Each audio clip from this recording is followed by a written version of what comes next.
back to critting this. It's Tuesday night again, so what does that mean, folks? Candlekeep I'm a little Mysteries. Yeah, wait, no. Oh. Hang on. We did that last week. Oh. Killing dragons. The knitting club. Well, kind of. Knitting club. Oh wait, that's there was something we were doing before. Yeah, crap. There was something we were doing before we did Candlekeep. What was it? It kind of been very important. It's forgettable. Wait a minute. It was something to do with the web. I think I feel something. I know what it is. It's tabletopaudio.com. Oh my god, we made that? Wouldn't that be nice? Some of the music we'll be listening to this evening is from tabletopaudio.com. Tabletopaudio.com. This is very true. It's amazing. Eva fucking Vecna, bitches. Eva Vecna? Eva Vecna. Eva Ruin, Vecna. Eva Vecna Ruin. Whatever the fuck it is. Role playing, bitches. It's Eve, Vecna of Ruin. I think this guy might have something to say about that. But yes, it is time for Vecna Eve of Ruin. We are back. We have most of the cast. Jem can't join us tonight. She has to go and do airport pickup duties, but she will hopefully join us next week. Otherwise, we have everyone. We're going to get back into it now. Where we left off last was a little bit of a tense moment because these guys had found their way into the location of the Rod of Seven Parts piece that they're looking for. Unfortunately, it wasn't the only thing in the room, and we are kind of in the middle of a boss fight. These guys are fighting a spider dragon and a yoklol.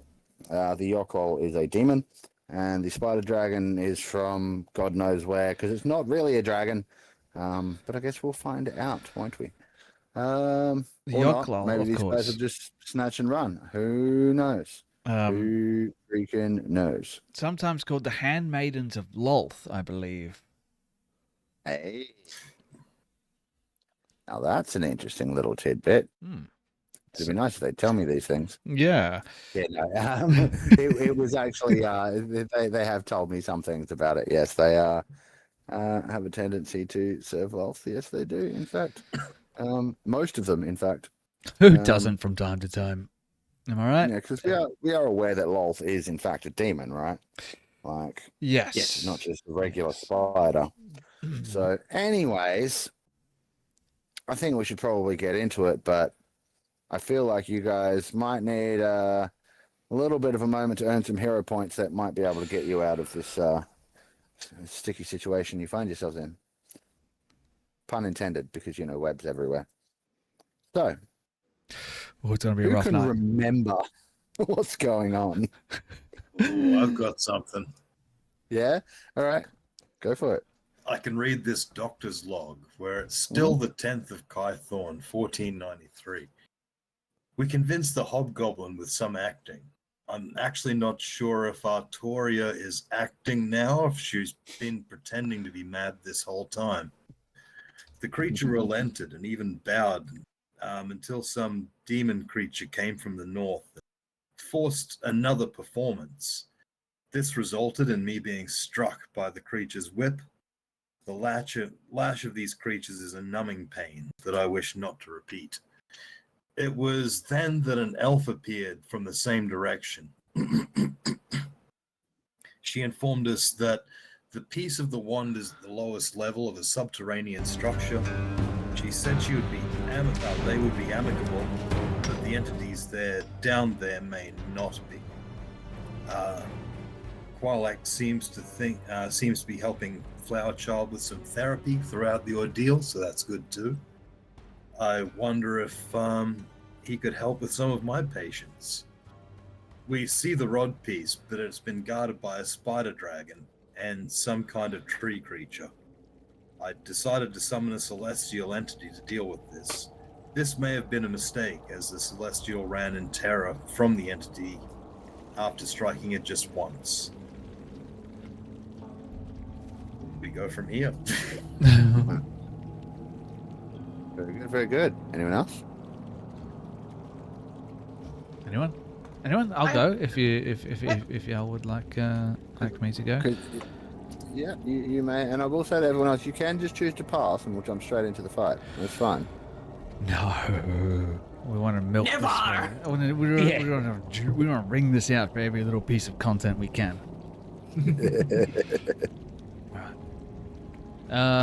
So I'm going to do less of an informative recap and more of a flavor recap. Maybe get a little bit of insight into Qualek's appraisal of the situation to some degree. It worked. Something finally worked. It may have taken some time, but we have finally come together and successfully pulled off a heist. And in the Underdark, no less. The Drow are not known for being easy to deal with, but we have managed to bypass most of the guards with our ruse. Artoria has played her part particularly well. Maybe a little too well, in fact. And what is more, I was able to get through to whatever consciousness exists behind the consciousness in Flowerchild. However briefly, I should note that it seemed none too happy with my probing, but to be honest, it scares the life out of me. But as I said to it, you cannot make an omelette without cracking an egg or two in the progress. Now, here we are, with the goal in sight. Almost within my grasp. One last push, and we might be able to get out of this accursed place with the trophy in hand. I only hope that it is worth the effort. I'm going to have to think of a way to leverage this situation to our advantage when we return to the Archmages with the part of the rod. Leo, he has learned a lot over the last few weeks. And if sentiment was something I was capable of, I would almost feel proud of him. If only his mother had the chance to see what he is capable of. The doctor continues to be reliable in every way. He may put forward an abrasive front, but I get the feeling there's more of an empathic soul than he will have you believe somewhere deep inside there. But back to the matter at hand. Victory is within our grasp, but there is still the matter of the Yoklo and some sort of arachnid hybrid dragon to deal with. But the end is in sight. That's it for me. All right, very nice. Very nice indeed. I'll go. Who's next? I'll go. Right. I'm still really upset with Qualek. He's upset me, and he's made me feel like, he called me a name, and I can feel the anger inside me. I can feel Flower 3 really, really pissed off, and I don't know what he said to 3, but he seemed to calm down a little bit, but I know he's very, very angry for calling me an imbecile. And they pointed out I got caught in a web, and Cliff, my Rocky guy, he's also caught in a web, so I don't know what to do really. And then I saw a dragon, and it's turns out to be a spider, so that's even better. But I'm still very upset with Qualek. He thinks we enjoyed it together, but I think I'm just very, very upset. That's all I can't remember much else. No, that's good. It's cool. That's absolutely fine. All right. We got I two can- more. Yep. I can go. Alrighty. So it's going to be a little bit of a different one, just to, I guess, recap the recap. So there were these magic people, and they told us that we had to go into the Downdark to find a bit of a something or other, and there's 7 bits, and the doctor was upset because apparently everything's always in 7 bits. I've never heard of that before, but I haven't heard of much. So anyways, we stepped into the portal because Qualek said we had to wait for a little bit before stepping through the portal. He said to count to 10. I don't know how to do that, so I just made up some numbers and then walked through. And we saw him trying to pick up a crystal from the ground, and it kind of blew up a little bit. We couldn't open the door through smart people ways, so I just got Flower Child to open the door, because he's really good at opening doors. And then we went in, and there was people inside the door, and they were not happy to see us. And my tummy feels a bit weird. It's all getting...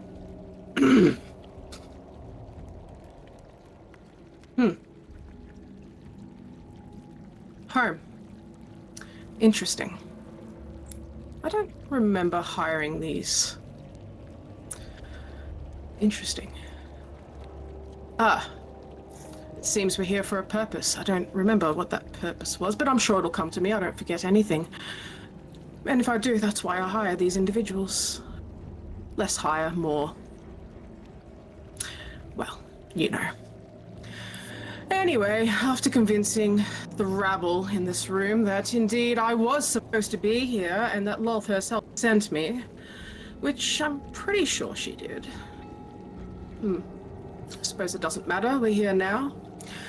They've let us pass.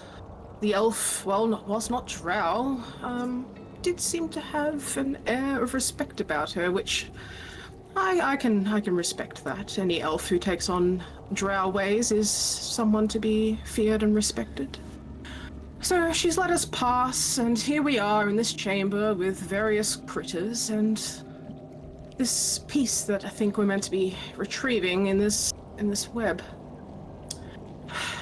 The imbeciles are going about and just, well, making a bit of a mess. I should probably mention that Lolth would not look kindly, nor would their worshippers look kindly upon killing their pets, but... well, we'll see how this plays out, and perhaps I'll stop them when they get a little too close to that. But for now, I have a plan. We'll see if this Qualek individual can pull off what he's trying to do, and if not, then I will step in. Nice. Alright. Well then. That just leaves us with one more. Yeah. So listen up.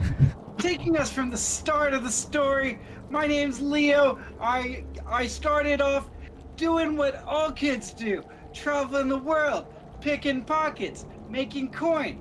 And then until one day, I got warped all the way over into the Shadowfell. Oh boy, what a crazy adventure that was. I enjoyed some lovely pickled fingers. I made some new friends. I met up with my Auntie Sangi.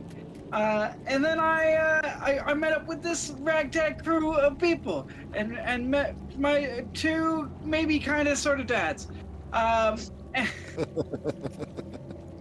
But what I'm finding is that these adults don't really know what's happening a lot. So I'm starting to take a bit more of a leading role. And in the latest encounter where we're fighting against a dragon spider thing, I try to open a door so that we could have monster on monster action. But if there was like an omnipotent power like a DM or something, a dungeon master, they decided that wasn't gonna happen, which made me really sad. So Sorry. So now I'm just kind of hiding and waiting to see how this all turns out. Thank you. Lovely, lovely. You know, if there were such an omnipotent being, they might just whisper in Leo's ear that perhaps if they tried to convince these other creatures somehow to come outside, there might be a chance of them doing so. Well, that would have been good to know. When I was Well, you know, now you do. Yeah, animal handling's a skill for a reason. Take it up with the gods. It's for handling animals with. Yes. We're convincing them to do what you want them to do. Yeah, I'm sorry. I didn't see how the food was going to run out towards the thing that was going to eat it. Freedom! Rebellion! Yeah, except to all of them, anytime they've seen one of their kind go through that door, they don't come back, and they usually get to see them being devoured by Oh, the I was going to say, Oh maybe my they go to God. the happy place. Yeah. They're all waiting their turn to go to the happy place. Like, Yeah, maybe they're like in the cult. It's like they're all like really excited to go. It's like, finally, it's our turn. The claw. The claw. I was thinking like that movie Sausage Party, where they all think they're going. That'd be- Oh, but Oh they my get God. horribly devoured. What a great movie. If anyone's younger than 10 watching this, don't watch that movie. I think they put the age limit up a bit there. Also, Don't watch this. also, Don't if you- anyone's over 10, don't watch that movie. Look, basically, if you're a human, don't watch the movie. If you live and breathe, it's not for you. Mm-mm. Well, with all of that said and done, yes, you may all have hero points. Hooray! Thanks, Yeah, Daddy Damn. you're welcome. But since this is a boss fight, Yeah? I'm going to get a villain point. Just one. No! Just one. No, Just that's one. No, illegal. I didn't hear But it your is a boss recap. fight. I gave the first recap. You know what? Yeah. How about we roll on it? Does anyone have any kind of dice that we could use to roll on that? Oh, Hey, got that's these. a brilliant idea.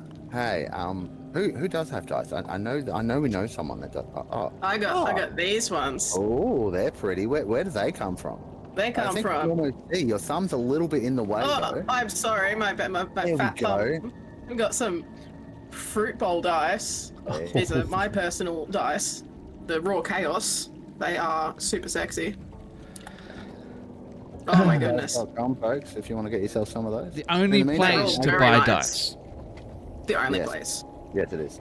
Now the thing is though, is we're gonna have to decide on the roll then. All right. So, what do we got there? Is that a D20? Can't see. Yes, it is. On a natural 20 or a natural Oh, don't. 1, These you have been get rolling another really point. nice. No, I think it needs to be a little fairer than that. I think it needs to be 50-50. I think 11 plus. I just wanted to use 11 that as a plus. fun segue. If you want to have your villain point, I'd say you should have your villain point. But that's just me. All right, I'm going to take that, and then I'm Yeah. going to say roll a d20 anyway. And since you're rolling to stop me getting another villain point, don't tell me what it is yet. If it is 11 or more, I don't get a second one. But if it's 10 or less, I do. Oh, Well, that was a. Wait, am I allowed to tell you now? Yes.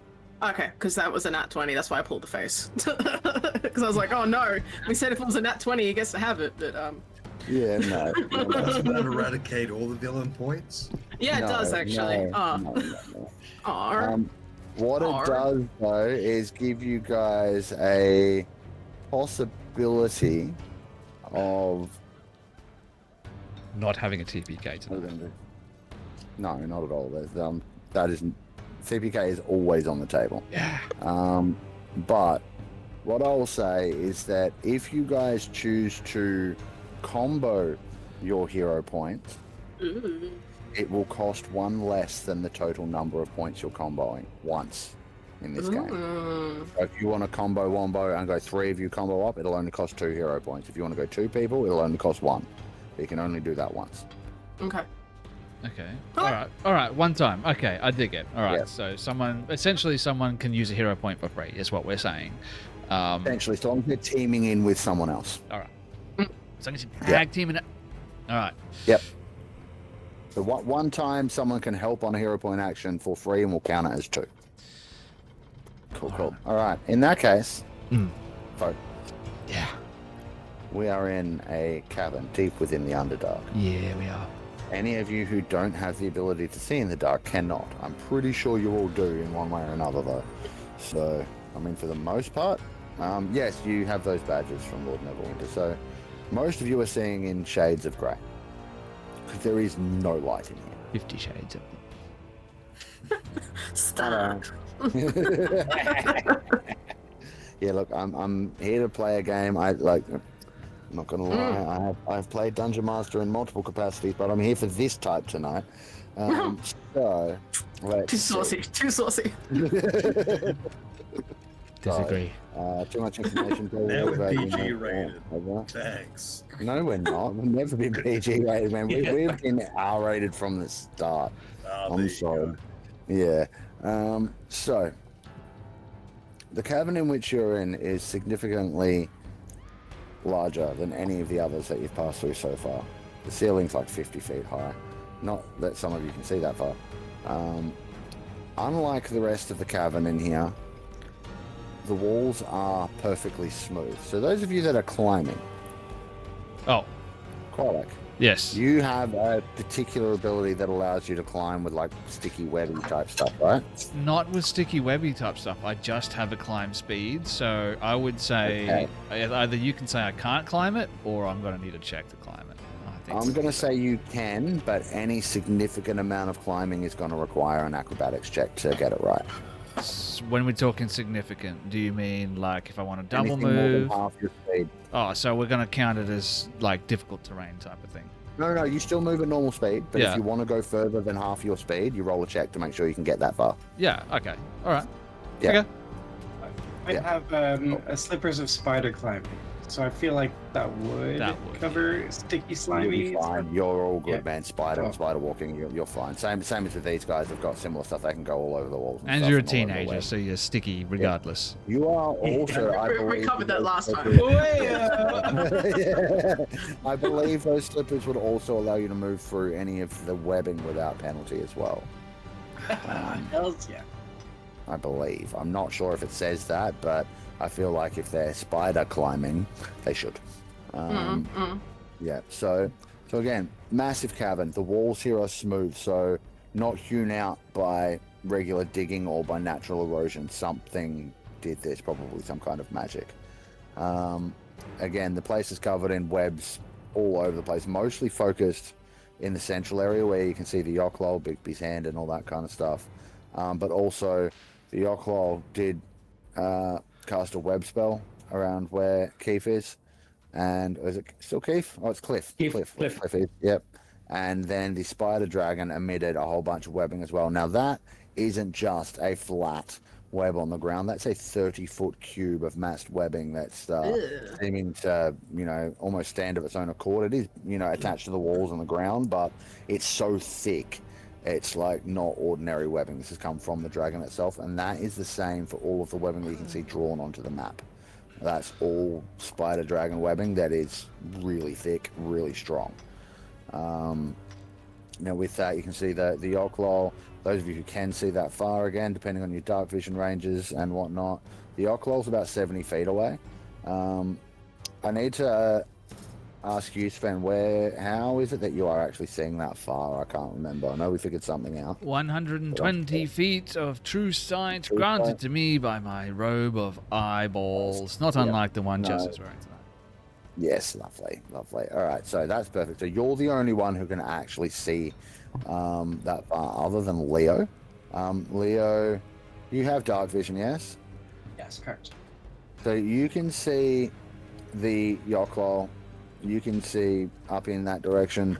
I don't think you can quite see the rod piece because you're not quite within the distance that you kind of need to be to see it normally. But you can see the massive web knotted together that the hand's nearby and could assume that that's where it is. You know what I mean? I've also got 120 foot of dark vision because drought. Okay. Yeah. So you can see I that can far, see it. and Yeah. you can see the same as what Leo can see. So you Yeah. can't see the object in the web. Qualak can because of his true sight. Yeah. But it's because all of that area is thick with web. So seeing Yeah. through it's a little bit tricky, but Qualak can just see the gleaming nature, magical nature of the thing, kind of through it with the true sight. Other than that, you've got these piles of what look like who knows what. I'm going to tell you right now, that is remains of whatever this thing's been eating. Yummy. Some of it looks like animal, some of it looks definitively humanoid. And there are a few little, not glints perhaps, but you can see a few little shapes that might be coins. You're not sure. Anyway, this fight's already kind of started. So, Mark, I'm just going to highlight that the token that you've got on above VTT for Leo is the old character, not the new one. yes, I will sort that out in a second, please. See if I've got new Leo. Yeah, we got new Leo. Yay. New Leo. Leonidas. Yeah, let's unhide him. Leonidas and the Brave 5. The old Leo. This my blue surrounding, and I'm now a red surrounding. Mm-hmm. You can change that though. Upgrade. No, You can? I can't. I'm not allowed to. Oh. Well, I can. No, Do you want to be blue? Would you prefer it to be blue? No, my parents won't let me. Yeah, I just Okay. changed it. Your parents won't let you? Oh, okay. No. I give you permission. It's alright. Thanks. Okay, cool. Nice one, nice one. Now, Doc Hover, what's your passive perception? My passive perception. Good question. Only 10. 10. Cool. Well, you definitely do notice the Nalfenshi behind you slink off into the shadows. The what behind? Oh, The demon that was standing behind you, the one that was guarding the prison door, that showed you that down this corridor, he seems to have slipped back and headed back towards his door. With that, it is the Yoklol's turn. Let me see what it can do. I need to remind myself. Can move that far. Can do those things. It reaches that far, and it can do those things. Okay. Oh, that's a fun one. Let me see. Are you currently hidden, Leo? Yes, I am. You are? Okay. Does this thing have true sight? No, it does not. Lucky you. Okay. I have to answer a phone call. Give me 1 moment. You're all right. I'll take my time on this turn then.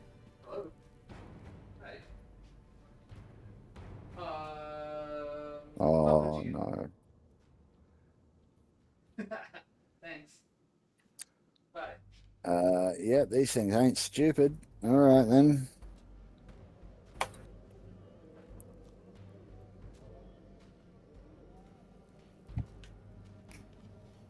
Oops.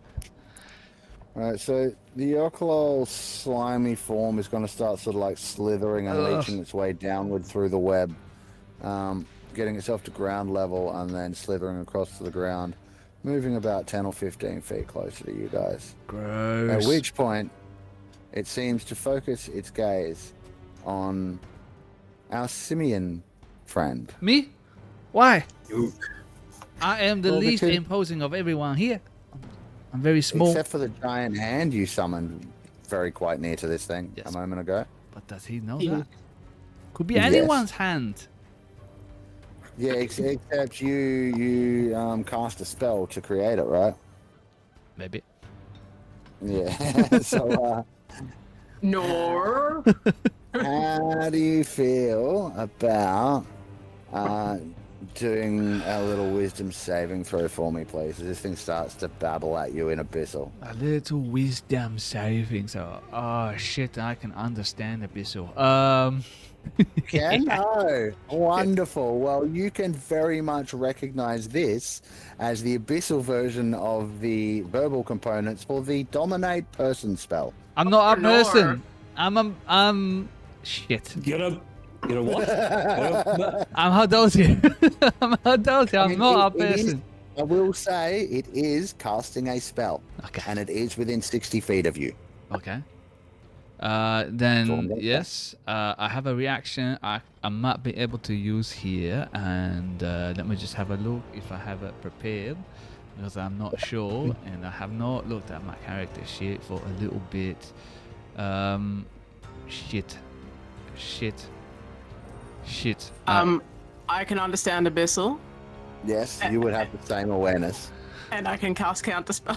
Thank you, because I don't have it prepared. Are you within 60 feet of the I creature? am. I just checked. See, I am Well within then. 50 feet specifically. Well then, you may attempt to counterspell the spell. Talk to me about 2024 counter. Oh, you're 2014. I'm counterspell, 2014. Yeah, I'm running you. 2014 because I don't know how it works yet, and I'm not getting paid enough to learn that. No, it's going to be easy. So, it's counterspell automatically counters the spell if it's level or lower. This is not. Then we have to figure out the DC. Hang on, let me just look at your sheet real quick. Well, I'd be casting minimum of 5th level, so. Oh, you're casting at 5th? Well, I have to. I'm a warlock. Because you're a warlock. Boom, automatically works. This is a 5th level spell. Excellent. Yeah, we are going to have to talk about this going forward, though. 'Cause I was not prepared for 2014 counterspell. Thank you. Yeah. I command you to Fine. fuck Okay, off. Okay. So yeah, boom. Dominate person does not work. You can see immediately this thing's eye stalks kind of flick over to the new caster and just sort of like twist a little bit, get a little bit vertical, and then twist back into where they were. And you get the feeling, Artoya, you might be this thing's next target. Oh shit. Do as a bonus action. Oh shit. Not much. All right. Yep. It's only got one eye without a stalk, so it kind of just like twisted its head, I guess. And yeah, it's all eye on you. That's alright, that's a whole fucking spell slot of which I do not have many, so. Well, we're both hurting here. Jeez, Stringer, we're both hurting here. certainly appreciate it. I think the last thing we need is a dominated Qualek running around. It's Yes, good. no, I weighed up my options. I was very particular about who I was going for with that. There were reasons. All right. Now with that, let me just check something. Yes. These bastards give me a boss fight with fucking non-legendary creatures. Ha ha What are they ha! on about? What the fuck are they on about? All right, no problem. Qualek, it's your turn. It is Qualek's turn, and in the previous turn, he attempted to use his big beast hand to yank free the piece of this rod from the webs that have ensnared it. And I think there's nothing else for it but to do that again. Now, I'm just going to have a quick look at how big this hand works. But I think that it is, let's have a look here. As a bonus action on your turn, you can move the hands and then cause one of the following effects. So this is I'm going to let you choose here whether or not it is a bonus action or action to do this. But he wants to try and pull this thing free from the web. Okay, so here's what we're going to do. Here's what we're going to do. All right, is that according to the book, you may free the crystal from the webbing by spending an action to use something sharp to cut it free. Bigby's hand is not sharp, but it is an incredibly large, grasping kind of entity. Yes, It is, yes. So I'm gonna say, if you can give me the appropriate strength check that would otherwise free a creature from the web as an action, you can use Bigby's hand to do so. Cool. Now, Bigby's hand does not have its own strength value. You have yours, right? So you'll be using your spellcasting modifier to do this instead. Yeah. So it will be athletics with intelligence. Athletics with intelligence. All right. Yeah. So that's 0 for athletic, and intelligence will be +5. So +5 to this roll. Mhm. Okay. Let's see what happened. Roll the dice. Oh shit, that's not good. Shit. That's going to be an 8. No, that's not enough, I'm afraid. The hand reaches in and it grips around the rod piece and starts yanking, and you can see the strength of this webbing is beyond anything any ordinary spider could create. You can see it tugging at it, but it's not even tearing a little bit of the webbing with that roll, I'm afraid. Okay then. You may still, as a bonus action, have the hand do one of its normal things to something else if you like. Okay. Is it free to move? Is it able to do so as part of the spell? As part of I believe the so. as part of the bonus action on your turn, it can move up to 60 feet and then cause one of the following effects. Yep, go ahead. All right, so it's going to try and what can we do here? You know what? I just want to punch the Locklaw in the back of the head, see if I can't dislodge that single orb. Yep, no problem. Melee Hand spell on down. attack.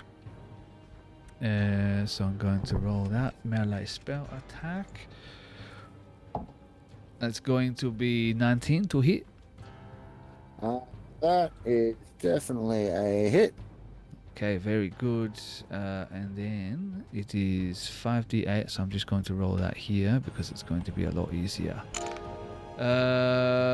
20 points of force damage as it punches the Locklaw in the back of the head. Boom! So the Locklaw takes 10 points of damage and then immediately teleports. Let's see how far it can go. Force damage, that'd by be the good. way. Just Yeah, that's fine. did I mention? Okay. Immediately teleports into the massive spider dragon web right next to Flower Child. Good. Flower Child, can you please make for me a Constitution saving throw? As this thing sort of appears in a miasma of toxic yuck, basically. 15. That just passes. And so this toxic miasma that's, coming out from this thing around it, you breathe a bit of it in, and you're fine. All good. Anything else, Qualek? I might choose to move a little bit away from what's happening here, get myself out of the danger zone, and want to move. I'm 5 feet up on the wall, so I'm gonna go. So 5, 10, 15, maybe 20, maybe 25-ish if you'll allow it. I have moved out of that room and into the hallway. Yeah. So I'd say there. You're back on normal walls with normal kind of stuff you can grip onto once you get in there, so that's all good. Okay. All right, that's it. Yeah, that's it for me. All right, Leo, you are up. Yeah. So Leo's here. Yes, 30 feet will get Leo to the rod. He's going to cut it. Yeah. All right, now, hold up. The webs are all difficult terrain. Spider slippers. We talked about this. Yep. No, you're good. Cool. He's going to cut it. He's got it. Okay, wait. Let me think about that because, walking on it's one thing, but it's this massive, thick conglomeration of web. So I'm going to say it won't cost you extra movement, but at least give me an acrobatics check to be slipping through the gaps and stuff like that. Yeah, fair.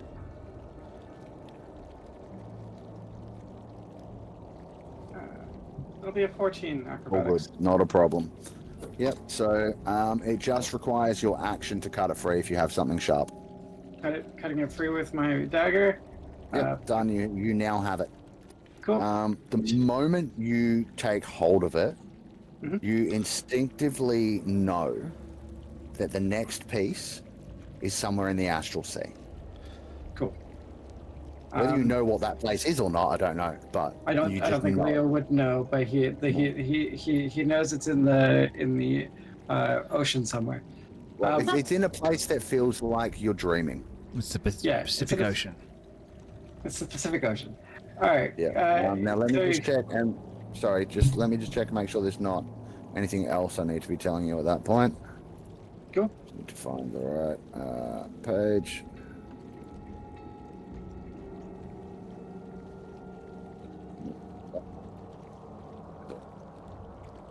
So you go on for the moment, and I'll let you know when I find it again. Oh, he's going to move 10 feet back, and then he's going to use his bonus action to dash. So that will be another 40 feet. Which gets him pretty much to the entrance.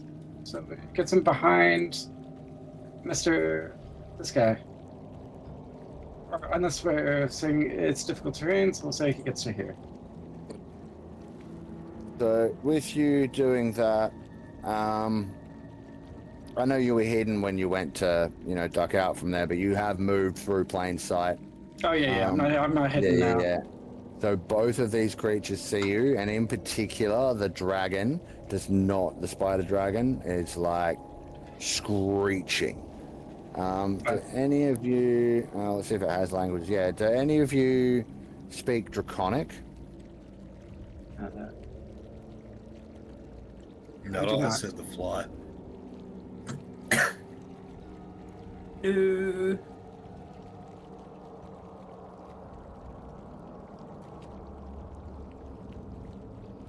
No. No. Okay. Well, you're gonna hear something in a language you don't understand, followed by those of you that can understand Abyssal. Just simply, I was wondering who to eat next. I didn't hear it, so that's fine. No, but Ignorance is did. bliss. Yeah. All right. That it from you, Leo? Mhm. All right, Flower Child. Right.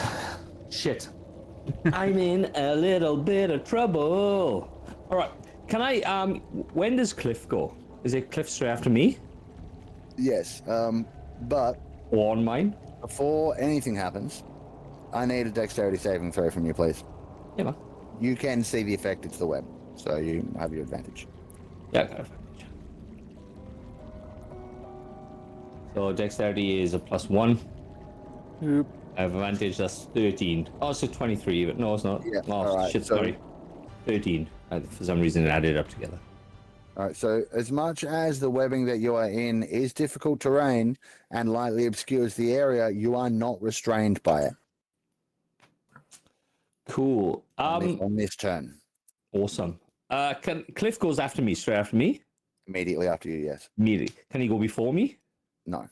No. No. I mean, that's a bit of a hear me out because normally no, but No, it's fine. we could, No, we it's could fine. hero point it. No, it's fine. It's fine. It's at the moment. So all right. So I'm gonna go into a rage. Rar. Shocker. Who saw that coming? I know. Let me get into rage. Come on. How do I get into rage? Wait, Come on. sorry, I misread your rolls. And do you have a danger 13. sense even when you're not ranging? Yes, I do. Okay. 13 is actually a fail, so you are Okay. restrained by the webs. Yep. Yeah. But I'm like toe to toe with the occult thing. Yes. Web thing. So I'm going to go into rage, and I'm going to attack him. Yeah, let's just go look at restrained here. I should still be able to attack in restrained. Yeah, you can. I'm pretty sure. You have disadvantage. Attack rolls against you have advantage. All right, cool. So I can't do any of the other business. So what I'm going to do is I'm going to hit him, and then I am going to do the. So I get a 1d8 plus 7 plus a 3d6 because I am using something else that I can't fucking remember what I'm using. Rage. Frenzy? Is it frenzy? It might be frenzy. Yeah, it's got to be frenzy, isn't it? Frenzy. Yep, there's the 3d6. If you use reckless attack while rage is active, I can't use reckless attack because I haven't got advantage. No, reckless attack gives you advantage. Yeah, but I can't, so it'll just be a straight roll, but I can't have... If I've got a disadvantage... I can't do a reckless attack if I've got a disadvantage to make it an advantage. I have to... It makes it a flat roll. Yeah, okay, there we are then. Right. I'll do that. The advantage and the disadvantage cancels each other out. Right. So, Yep. plus 8 on big man there. Ooh, that is a 26. That definitely hits. All right, so my first hit is an 8 and the 3d6 there. Fuck me. 3d6 there is that. It's a 13, so that's a 21 to hit, 21 damage. Yep. And this guy gets pushed back 15 foot. Nice. Boom. Done. Yeah, so I'm using to push him back. I'm using the 5 foot from the pipe that I have. Yep. And then I have another thing. Weapon mastery push. Yeah, something like that. So actually, it's only 5 foot because of what I'm using. Sorry, man. Bring him Back to forward. there. I can Problem? actually move towards him again. Yep. If I can. How can I? I can't though, can I? No, because you're restrained. You can't move. Your speed is 0. Can I use a set? How do I break from restraint? An action to break through, isn't it? Usually, yeah. This one has its own instructions. Let's see. As an action, you can free yourself or another creature from the web. Strength check. Yeah. But I can't do an action because I've already just done an You've attack. already attacked. Yeah. All right, cool as. Correct.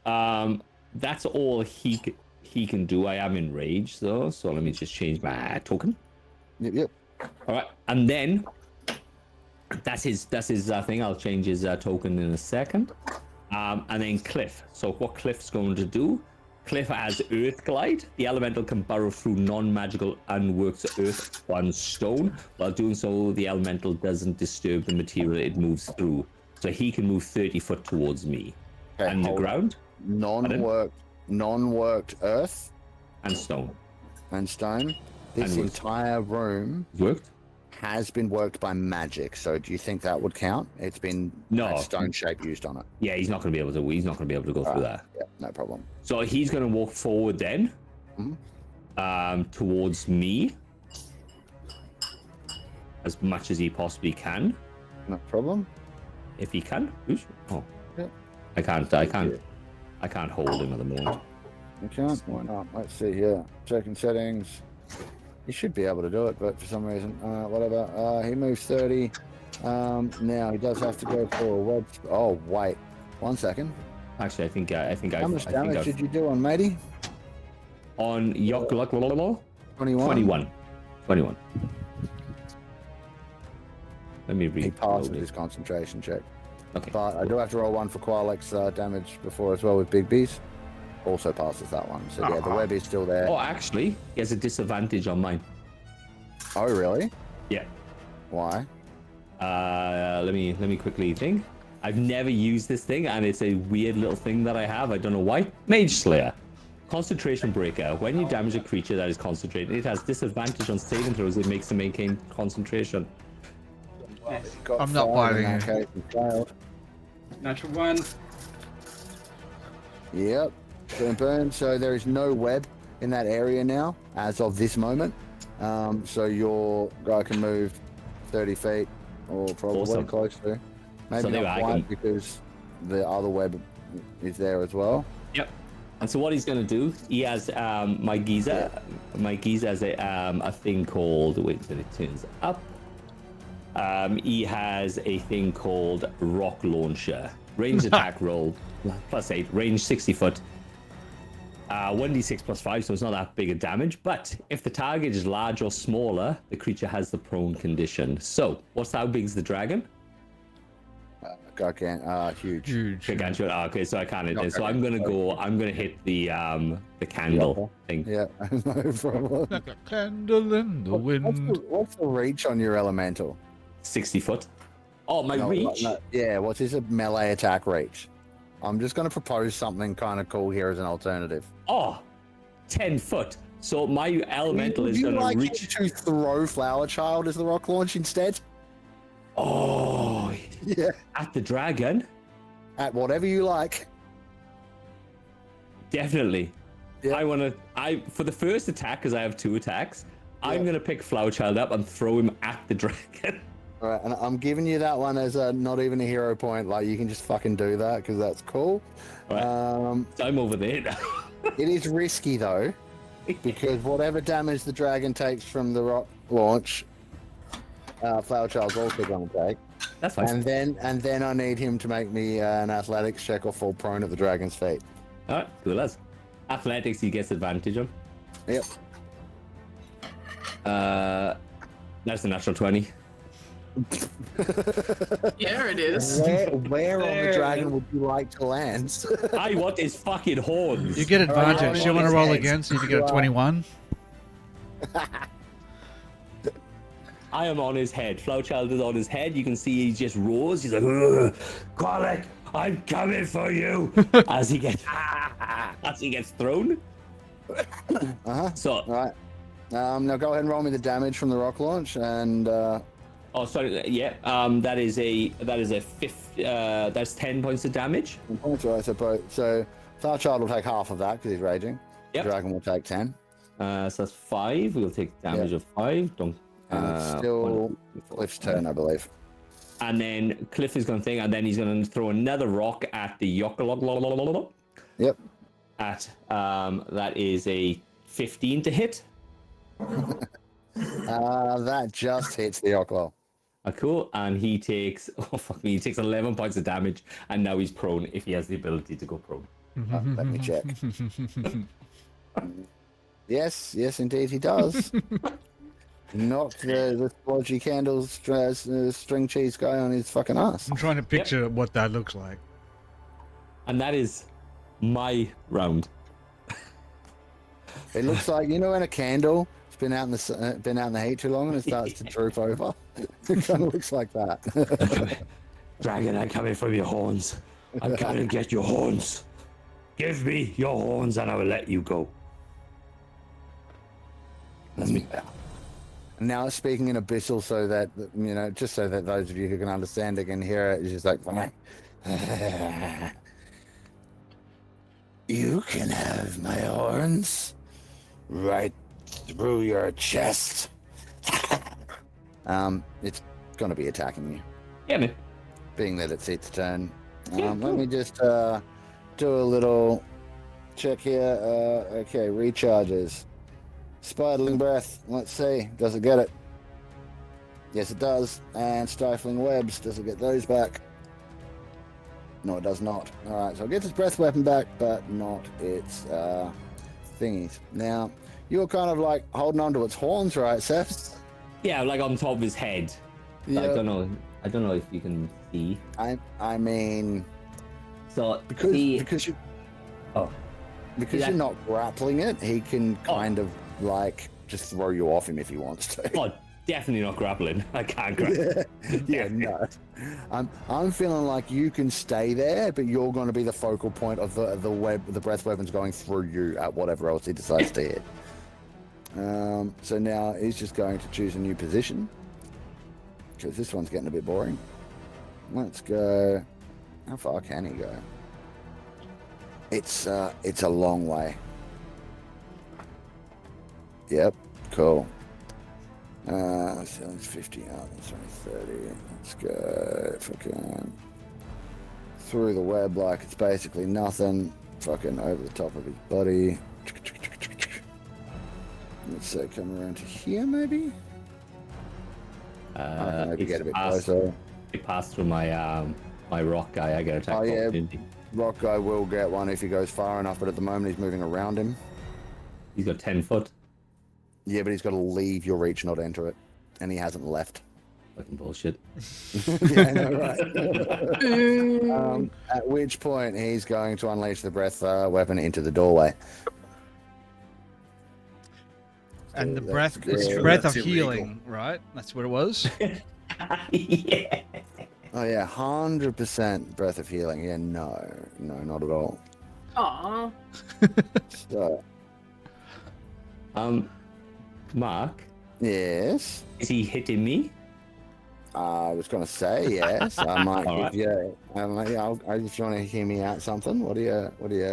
I get retaliation, so I just want to hit him. So He's not hitting you with an attack. doesn't matter. Doesn't matter? All right, No. cool. You can have that once we resolve this. Yeah. All right, so Salchard, Yep. Leo, Artoria, and Doc Hovel. Yes, Doc Hovel, I know you're around the corner. It is a breath of poisonous Not arguing. spiders. I know. You're arguing. So all of Not you arguing. guys, please Sorry, make arguing. for me a dexterity saving throw, please, as these venomous spiderlings just start spewing out all over the place. You can't help but get bit by a few of them. Sir, thank you, sir. Ooh, it's a good roll. It's your average yeah, day in thank you. Australia. 21. If it fails, I will use a charge for my ring of evasion to succeed. You don't so- need to. You're fine. Cool. I rolled Alright, really, so- really, really well. I rolled an Yeah. 8. An 8. All right. Yeah. That's a fail, I'm afraid. Uh, 15 is the passing number. Just on the money. So I will now roll some damage. Here comes the piercing damage. And then the poison damage. Yep, and then the poison. Is this halved He's for those of damage. us who passed it? For those of you who passed it, is halved. So Like a quarter. a total of 57. oh my goodness. So anyone who did not pass, or now you Yeah. will have them separately, so it'll be 11 and 16. So I take 6 damage because I'm in rage. You're right, yeah, Kiran. You're right. That's 28. Sorry. I take 6 damage because it's half of a 23, which is 11, and then half of that, which is roughly 5. We round it up. We'll round it down. So 5 off of the piercing, and then you take all of the poison, right? Yep.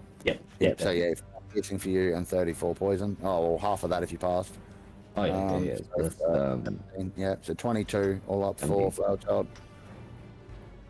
Yeah, and anyone who has resistance to poison can also further reduce that damage. But No. that's what it's doing with its action. And then Leo, you've got the thingy. So with its bonus action, it will be doing another stifling webs. No, it didn't get that back. Fuck. Can't do that. Damn it. So it probably should get its attack, as a reaction, right? Like, it might die as a result of. It might, given it's just attacked, a Flower Child 4. Mm. So Yeah. I'm attacking Flower Child. That's a natural 20. Oh my god. Back to back Nice. fucking 20s. Get out of here. And We might so- not have a chance for another attack, That's what I So, right, let's work this out because I am doing reckless and all that sort of good stuff. Mm-hmm. So it's, Wait. can I? Ooh. No. Uh-oh. You It can does only say- wreck on your turn. If you use a reckless attack, I'll give you that one. But because you have been reefed free of the webs, It's not a disadvantage. not restrained anymore. So you have flat roll again. So it's an 8. Can I just can't. It's just a double that. So it's 8.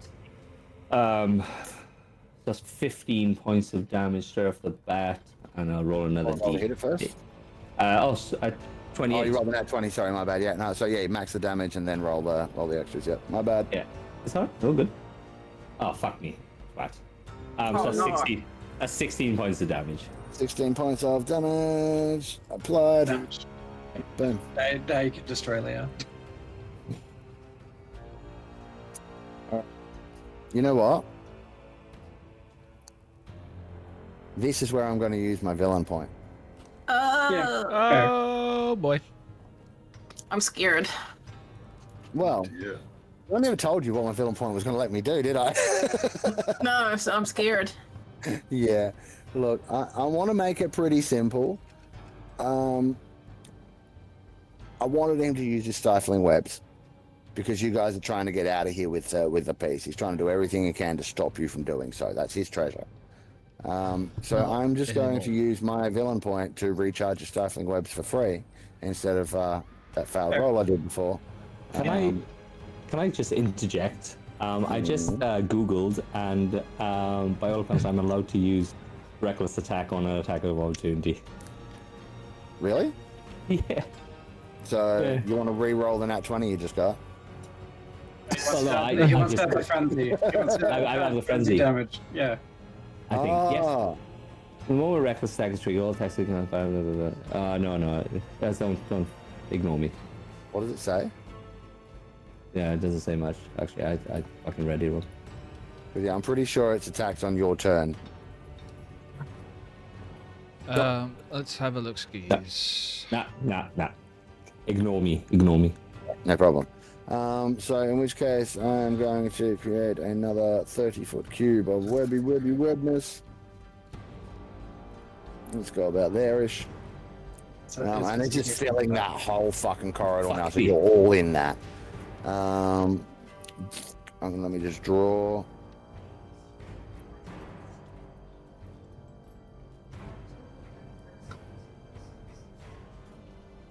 Oh, that's the wrong one. That's a race. We don't want to erase. We want to draw. Nope. Come on, buttons. Do the right thing. There we Yeah, go. buttons. Buttons. There. All right. Classic buttons. It's always the buttons. It's always the buttons. Pushing my So- buttons right now, Mark. With this I know. web shit. I do that. I do that. That's web Let me shit. just check. He went 40 to the, yeah, we'll call it 50. So he can still move a little more, which he's going to do. Oops, just trying to get the right tokens selected. There we go. He's going to go another 10 feet down this way and slightly into the web, making sure he stays within reach of the rock elemental guy behind him. All right, let me fucking check that. Let me check that from the center. Oh, look. Hey, Lost Archives giving us a raid. Thanks, guys. Good to see you. I wasn't Welcome even paying back. Been a attention. to that. while. What's going How you doing? on, ladies and We're in the middle of a gentlemen? boss fight. These guys are about to get eaten by a spider dragon and a yoklol. We hope.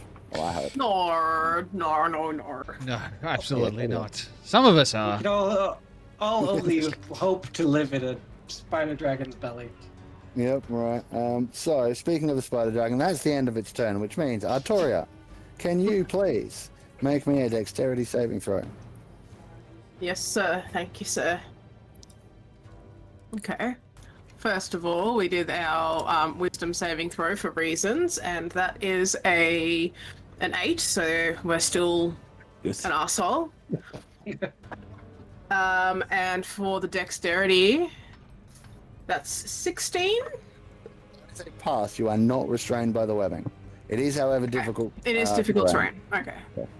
Alright, so, hear me out. Oh, here we go. Alright. Anything that starts with that may require a hero point. Yeah, no, I'm thinking it's probably going to require a hero point.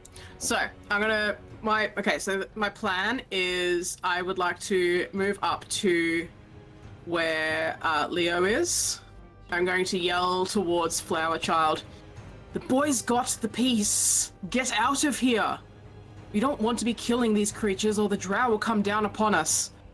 And I would like to use a hero point to essentially be able to use Misty Step, but grab Leo and Misty Step with him under my arm. I figure he's a kid. Ooh, I have dimension door, by the way. We'll get 5 feet to me. I can get him another 500 feet away. But That's fair.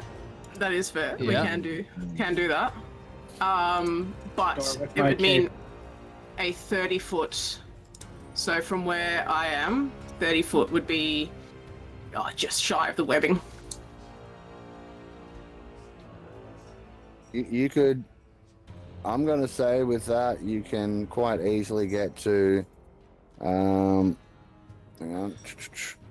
Because I'm not necessarily looking to increase the range. I'm looking to change Misty Step from me just going, look at me, I'm a Misty Stepper, to like grabbing a child and Misty Stepping, essentially treating him as an object and teleporting him with me.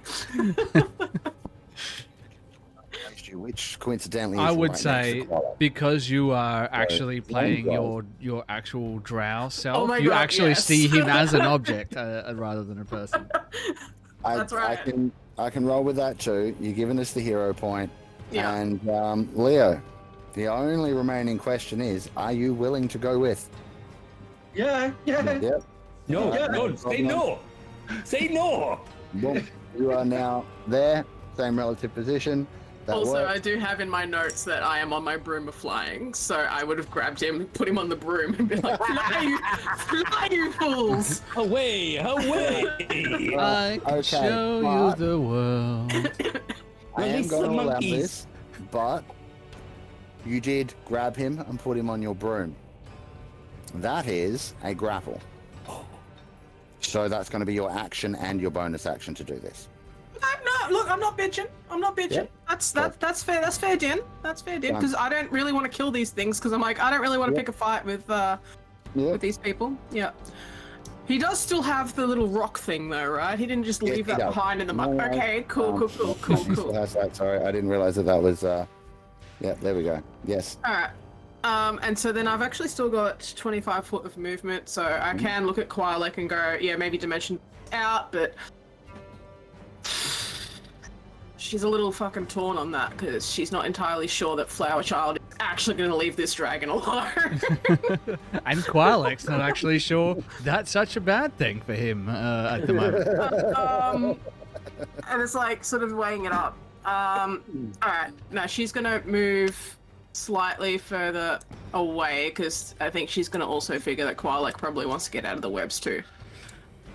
No, quite lucky. So we'll go to there and yeah, just be like, fly, you fool.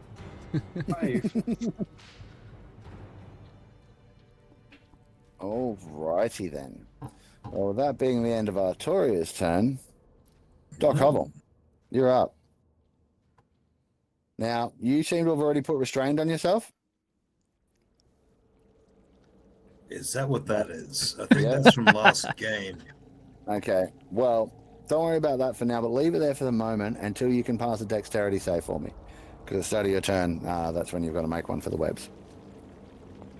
And we have promising. It's a 14.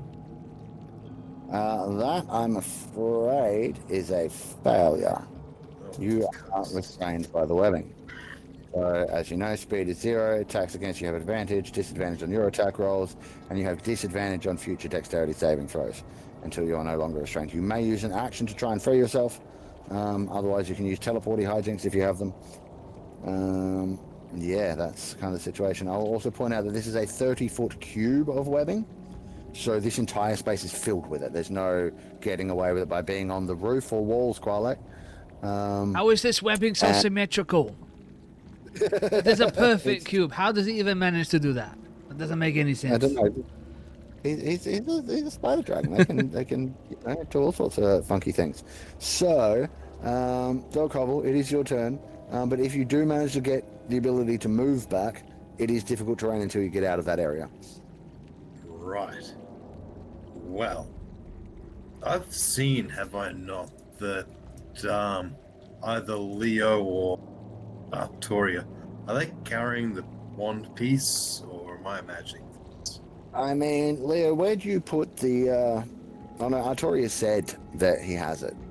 I'm holding it. Like I'm not hiding it or anything. Okay, I've got it in my sweet. hands. Yeah. Yeah, so you can see Leo with it. I can maybe even get you guys a picture of it. So yeah, go ahead. Okay, so that makes my turn easy. I'll actually start with my bonus action and use Healing Light on myself. Yep. So bringing that all the way down to 6. I've got 6 of them left. Ooh. And rolling 4d6s to hopefully give myself some health. And that is not a great roll at all. 1, 2, 1, and 4. Shit. Cool. So there's 8 health for me. You live And forever. then it's time to Dimension Door. Oh, you've got it too. Dimension door as well. Pussies, everybody's running. Flower Child can take care of himself. Let's get out of here. Actually, good point. Flower Child's still there. I don't think I should Dimension Door. Not Dimension Door, man. Get out of here. Fuck me. Don't stay around here for me. Okay. I'm gonna... I shouldn't be listening to a miner on this, but I will anyway. And Dimension Door closer to... Oh no.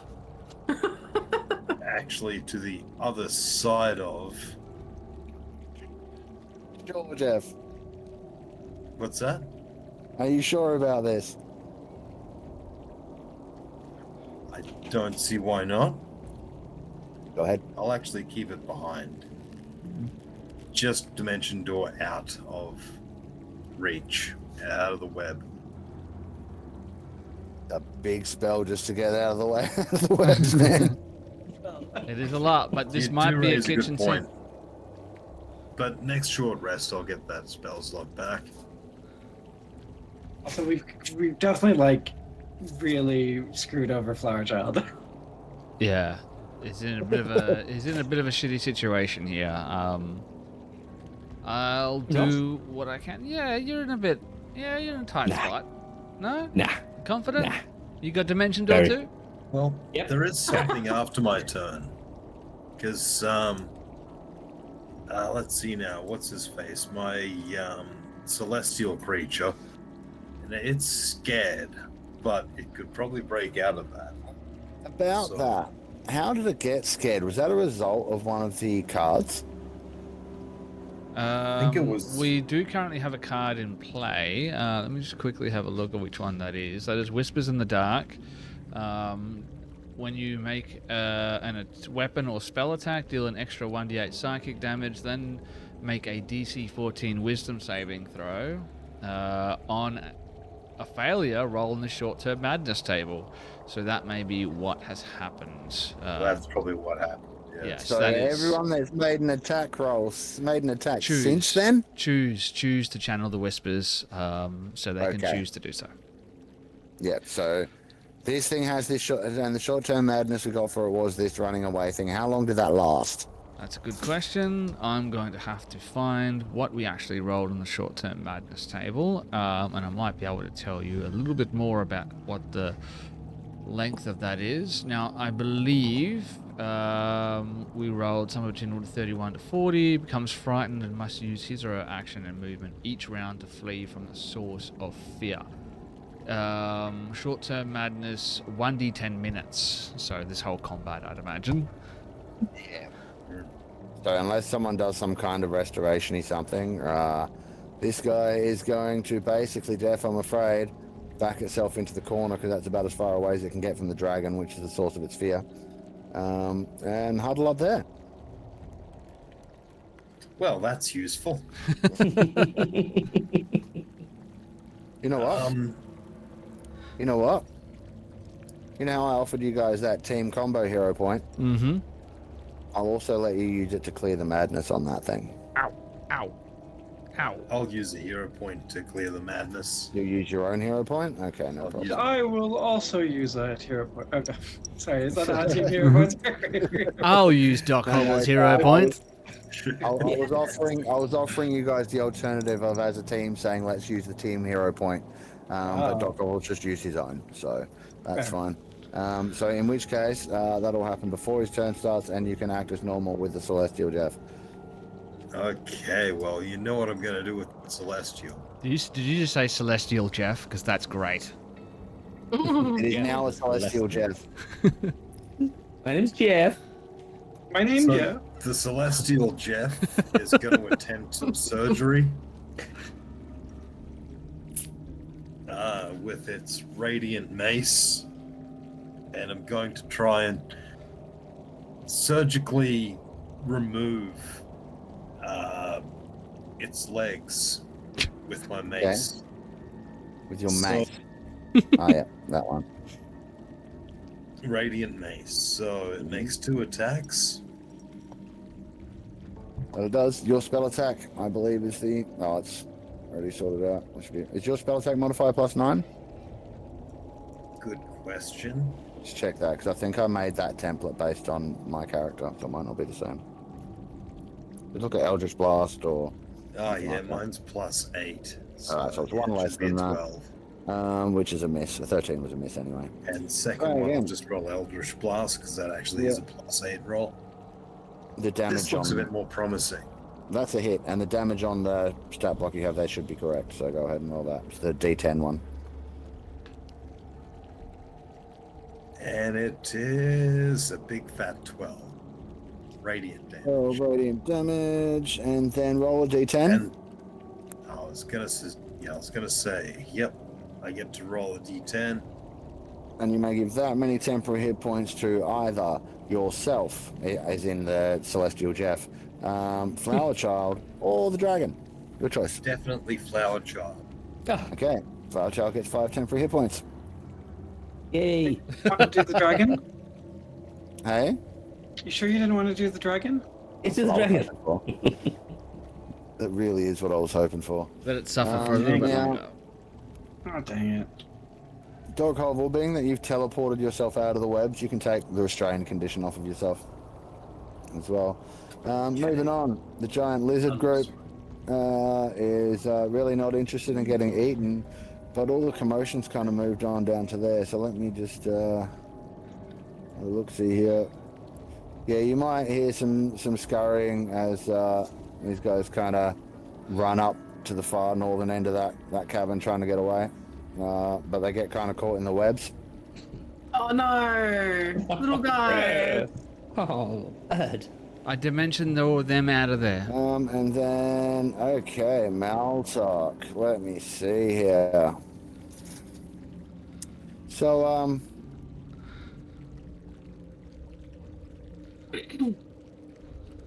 Yes. Bless you. checking this. Are these things just meant to be food for the dragon? I wonder. Is this like? Is that what's going on here? Can I get a bravery roll from them? Like just to like grow a little bit of a backbone.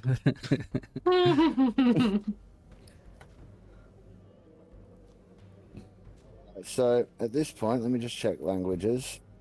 Yeah.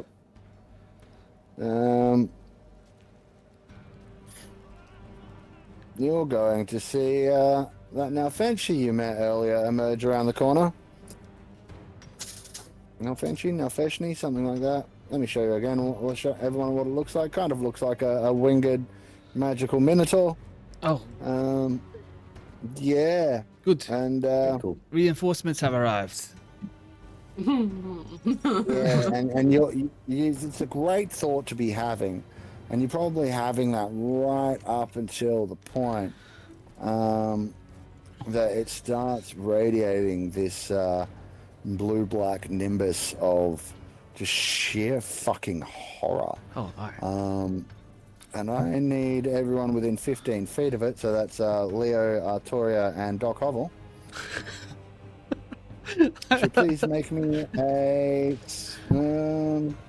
wisdom saving throw. Why, sir? Why?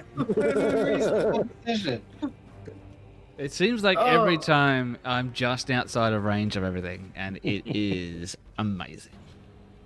What is the what's the saving throw? Sorry? Wisdom. Wisdom. Excuse me. Gesundheit. That's the one. Oh my god. Oh, no. Did you say you rolled a one, Jess? No, I certainly frickin' did. So Leo, you pass. Shit. Yeah, I can't do that thing. What's something that kids do? It's like, oh yeah. Tev's got it. Alright, so those of you that succeeded suffer no damage and are immune to this horror nimbus for the next 24 hours. Artoria, you're going to take 19 psychic damage and are now frightened for the next minute, or until you take damage, other than this, or until you end your turn with a Nalfeshni out of sight. Cool. No doubt. Yeah, that doesn't mean you have to run away like the Celestial guy did, because that's not what fear does. That was a specific madness effect that caused him to run.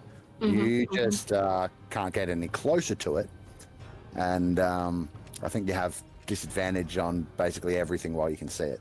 It's something like that. I'm gonna go a follow-up here. Yeah. Failed the second wisdom saving throw that I've enforced upon myself, because she's just like, oh my god, what the heck, and she's going to hellish rebuke in response to this thing just peering at us. Yeah. Go for it. That's a dex save. That's a dex save, yeah. Yeah. Let's see. If I saved Up to my 20. saving throw? What's your spell save DC? My spell save DC is 18, so it still takes the half, I believe. Yeah. Fire damage? Yes, it will be fire damage. Yeah. So half of that is 19, and then half of that for resistance is 9. yeah. So it takes 9 fire damage Yeah. and scowls at you. Oh, look, she's. I mean, it wouldn't take a genius to know. Like, even this guy would be like, "Yeah, okay, fair din." Like, I did just scare the shit out of her. There's a problem with that, though, is that horror nimbus was its bonus action. Yeah, yeah, and you just hit it back. yeah. Like I said, So, that second roll was a 2, so you know we're not. Yeah. Oh dear. Oh dear. So this thing lashes out at you, and its claws are nasty, but it's kind of like I would like to take a Also- reaction, please. yes. What would you like to do? Please do. I would like to use a spell called Silvery Barb. Absolutely. I will re-roll the attack roll. 15. Does a 15 hit you? Yep. Damn Yep, it! okay, no problem. So that's going to be 26 damage, 22 slashing, and 4 force as these glowing abyssal claws rip through you once. And Cool. in comes the second attack. I'm just gonna let you know that I'm going down for the big No. sleep. Are you down from that previous attack? Yeah. Okay. In I which fall off the case, broomstick. you just failed 2 death saving throws Oh. Wait, because what? it hit you. You're down, you're unconscious, and you've been hit. Ah, yeah. Right? So it's 1 failed death save, I think, at that point, right? Yeah, if it hits me, it's a fail. Did she go down on the first hit? Went down Yes. the first hit. So the second hit, because she is unconscious, would be an automatic critical hit, which means she Which fails is 2 death saves. 2 death saves. Right. Yeah. And then, I'm really sorry, but the third hit Oh no. comes down and just slashes straight across Artoria's guts. And Oh the no. blood begins to pool around the floor, around her lifeless form. Oh, she dead. She dead. And that is the end of Maltok's turn. It's now the Yoklol's turn. Okay. Yeah, The Yoklol hasn't seen any of that. What the Yoklol sees is Flower Child atop his dragon buddy. What can the Yoklol do about that?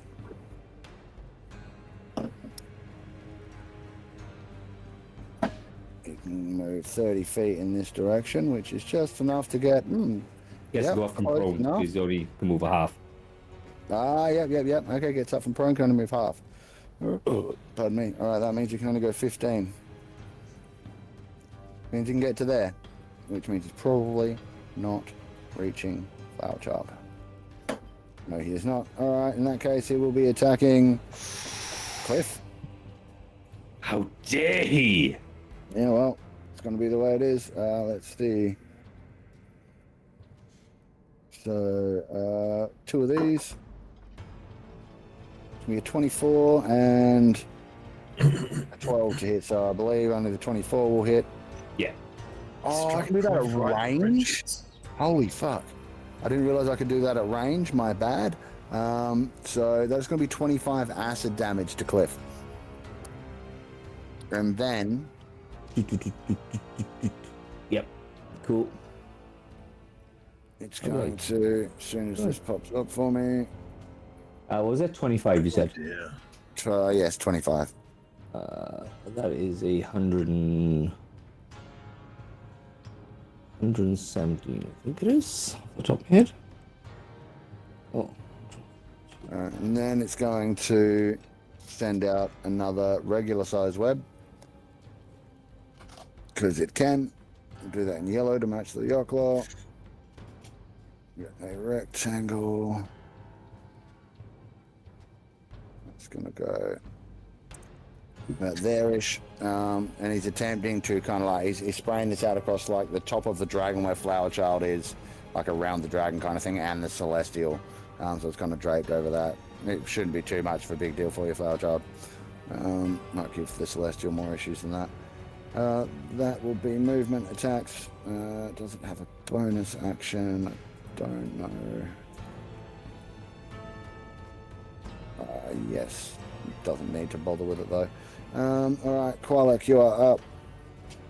You have just seen this demon emerge from around the corner and absolutely tear into Artoria. Yes. Yes, She's I there have. on the ground, not moving. What would you like to do? Here's what I would like to do. Mhm. And you tell me how this is going to work. I mean, Qualek came here knowing that sacrifices were going to have to be made. It wasn't going to have to be him, certainly, but sacrifices were going to have to be made. So he sees her go down. Maybe there's a little twang of guilt there, but that only lasts for a fraction of a second as his mind's gears start turning and trying to figure out how to turn this situation to his advantage. Now, there is something that he had his eye on, and there's never been a better time to... No. You rat bastard! Oh no! I haven't even been dead 6 seconds yet! No. God damn! Turn tragedy into opportunity. That's what Qualek does. This is messed up. As a bonus action, So good. the first thing Oh my that God. Qualek would like to do, and I'm going to say all this before we sort of figure out how it all works. Yeah. Bonus action, as part of Bigsby's hands, he would like to move his hands up to the Yoklol and use the grasping hand ability that it has. Then he would like to move. Now I imagine there is a deck saving throw. I do that at the top of the Very round. start of Right? your turn. Okay, so we're First going to thing do you that first to see if this will even work in any way, shape, or form. I'm going to Oh, roll God. some fruit bowl dice here. Let's see how good they really It's are. gonna use your own dice to fucking steal your shit. I know, I feel absolutely honored. Yeah. That's my natural 20 dance. Oh shit. Look out. Yeah, you're fine. No restraint from the webs. It is still difficult terrain.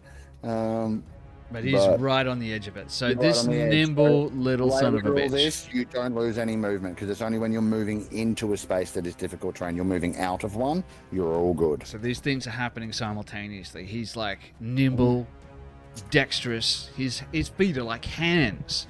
So he just tucks, rolls, gets out of that web. At the very same time, Bigby's hand is like reaching out towards the Yoklol to grasp it, and he's mimicking that same movement with his own hand. And with the other hand, he is going to, and I am happy to give my hero point to make this work, Mark, but I'll leave it up to you. He would like to grab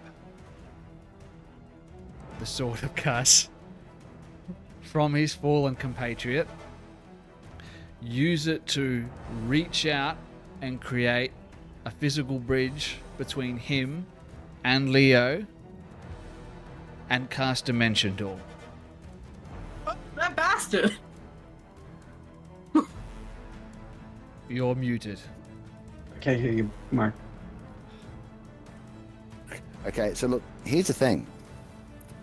I can't even see anything in that technically requires a hero point. Like, really? I think he might be the stretch, and it's the whole reaching out with the sword to touch him. But, I mean, if you were to do the same with a quarterstaff that you would probably have on your back that is a spellcasting focus, that would work. So why can't you do it with a fucking sword? Yeah, I mean, it's really only flavor anyway. He could technically walk up and make physical contact, but I find it more dramatic if he picks up the sword and uses that to reach out and just gently touch Leo on the shoulder like he's knighting him. Maybe this whole situation is like some kind of stick initiation in Qualek's eyes. Maybe. All right, so look, unless anyone has anything they can do to stop this off turn, and would want to do so, I don't see why not. One thing I will say, is this a dick move on my part? Will this make people mad? Absolutely. Should I stay here and No. fight? Is it a dick move? Yes. Is it gonna make me mad? No. Two different questions. I will say now it's gonna piss Flowerchild off. It I will is, just, yeah. I will, yeah, because she's friends with Atora, so Yeah. Yeah, and he still doesn't know what's up yet, though. So No, we'll I have to know. find out. I think it's He's- great. It's great. It's great drama. This is So a I want to say yes to Oh, yeah, it. completely. But, like, it's going to create conflict. This There's is- gonna be completely. Yeah, consequences. it's awesome. Yeah. Great. Yeah. So long as everyone is comfortable, like especially you, Jess, because it's like I revel in this kind of tomfoolery. love it. All right, cool. Yeah, Well, then, in no. that case, Love it. Especially if it's asshole Artoria that he has to deal with on the other side. If then it's yeah. So digging his Sven, own. yes. before we proceed with exactly what happens with the Krolek situation over there, talk to me about this grasping hand. All right. Let's talk about the grasping hand. Okay, so basically, he is not entirely heartless. He would like to give his friend Flower Child the best possible chance that he can, even if he does intend to evacuate this situation. Artoria's dead. There's no coming back from this. He's seen her get eviscerated. Maybe there are ways to bring her back from the dead, but right now, if we all die, this is the end of it. So, primary objective, get this thing to safety. The grasping hand allows Bigsby's hand to attempt to grapple on a huge or smaller creature. It must succeed on a dexterity saving throw against my spell save DC. Still can't. Dex save. Oh, your claws are good at these. How good? Very. What- Also, this is a spell, Yes. so it has advantage. No, it's not a spell. What? It's a reaction. It's a Bigby's hand. He cast the spell earlier. Now that hand is just acting. Bigby's hand is a spell or other magical effect.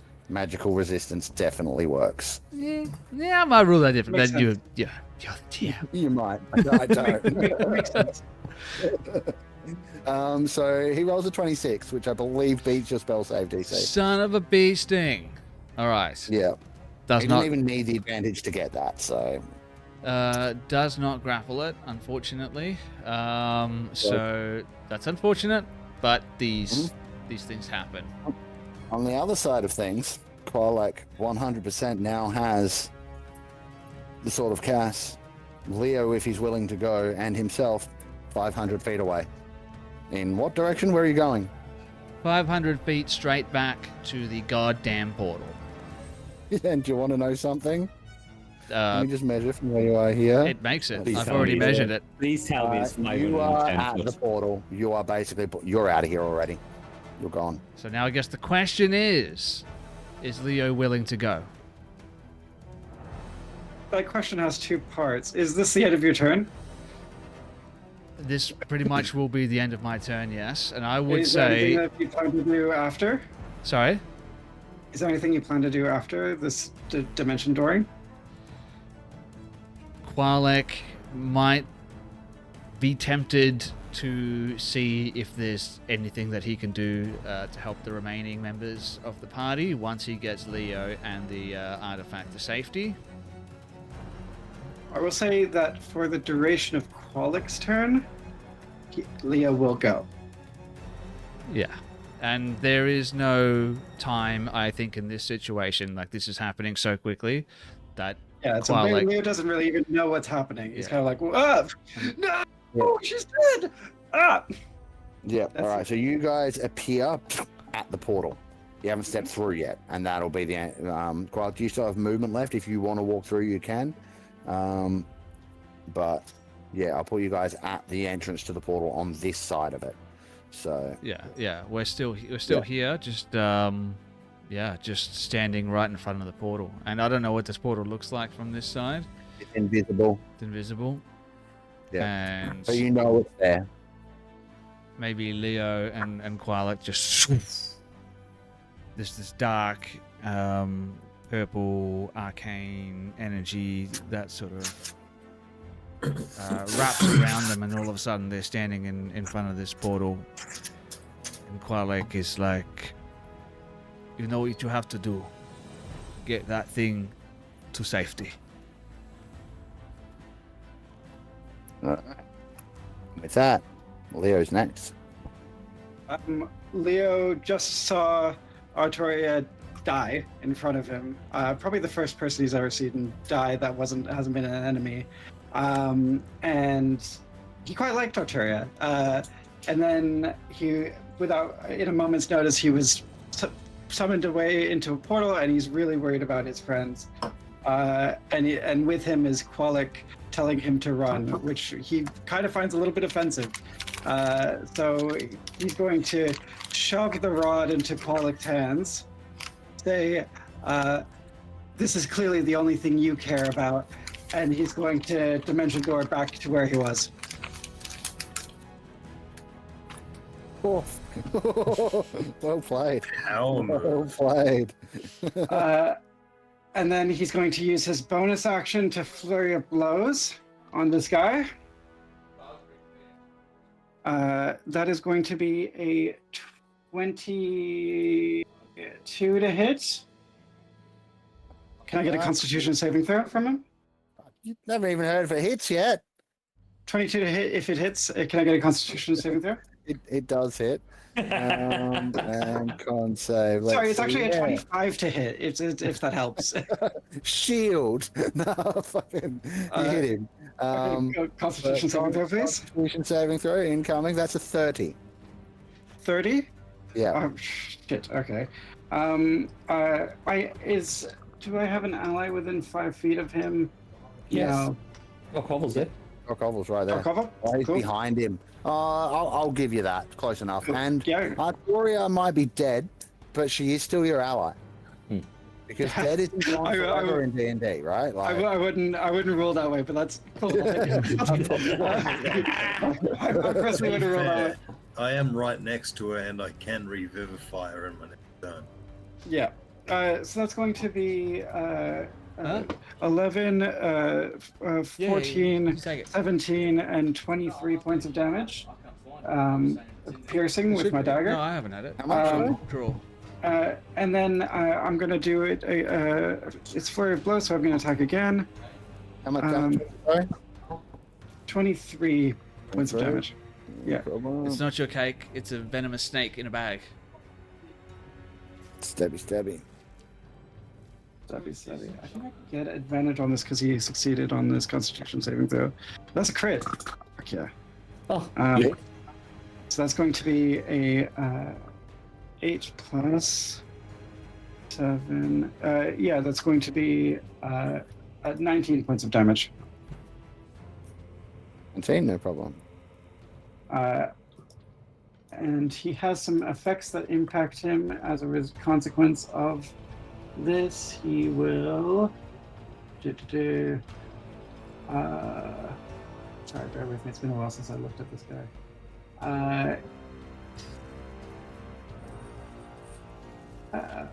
Come back to me. I'll let you know what the effects are.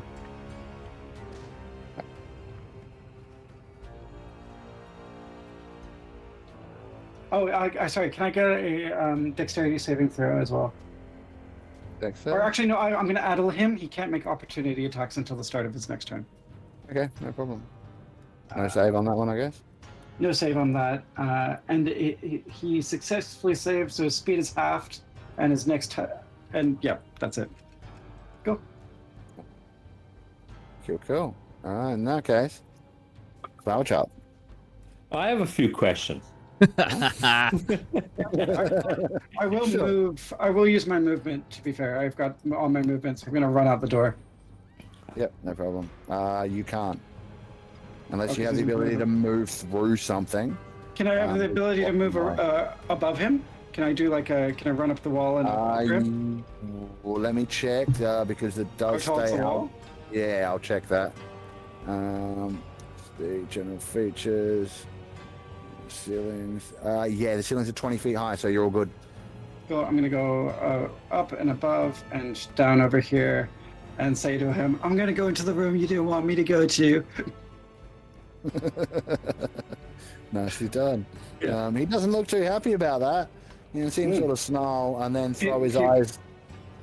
You can see him sort of snarl and then he sort of throws his eyes back down the corridor towards the direction of the dragon and almost looks like they're communicating. Like it's like he's thinking something at him almost. Interesting. Anything else? No, that's it. No, that's it. That's it. All right, Flower Child. Questions? Good question. How much strength would it take to snap one of these dragon's horns off?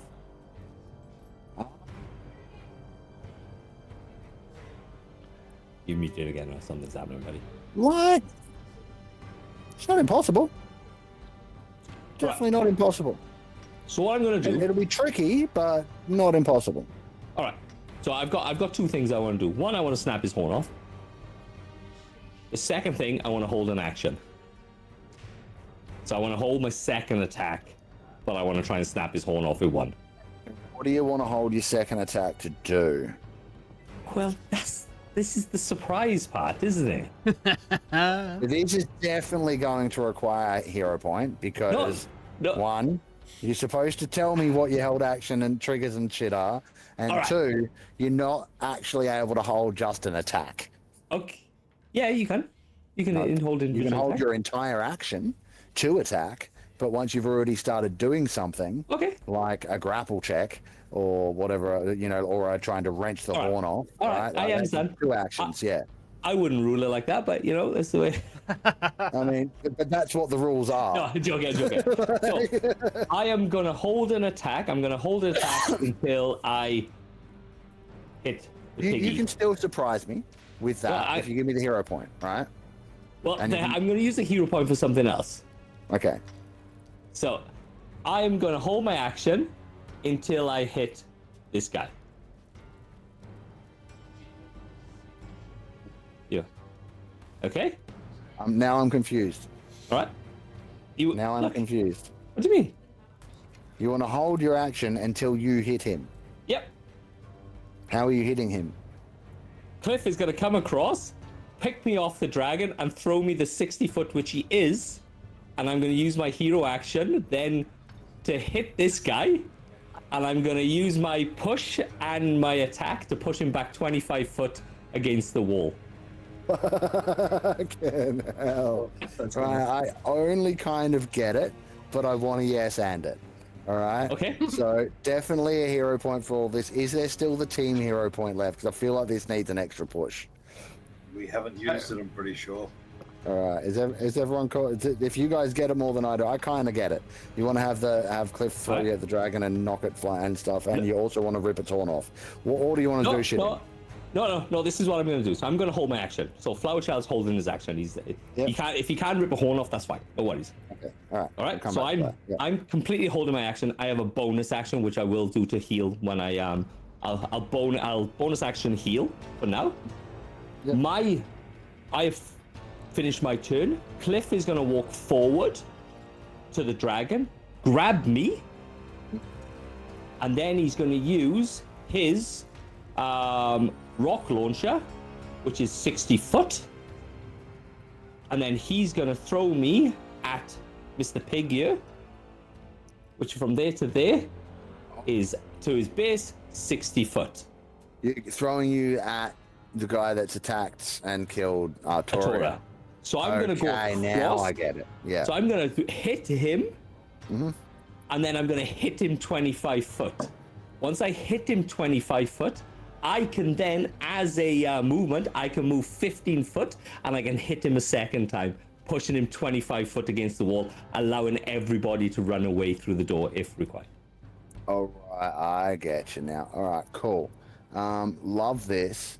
And now that I'm actually getting it, if you want to throw the hero point in, I'll give you the chance to snap the horn off before you go. Fuck yeah!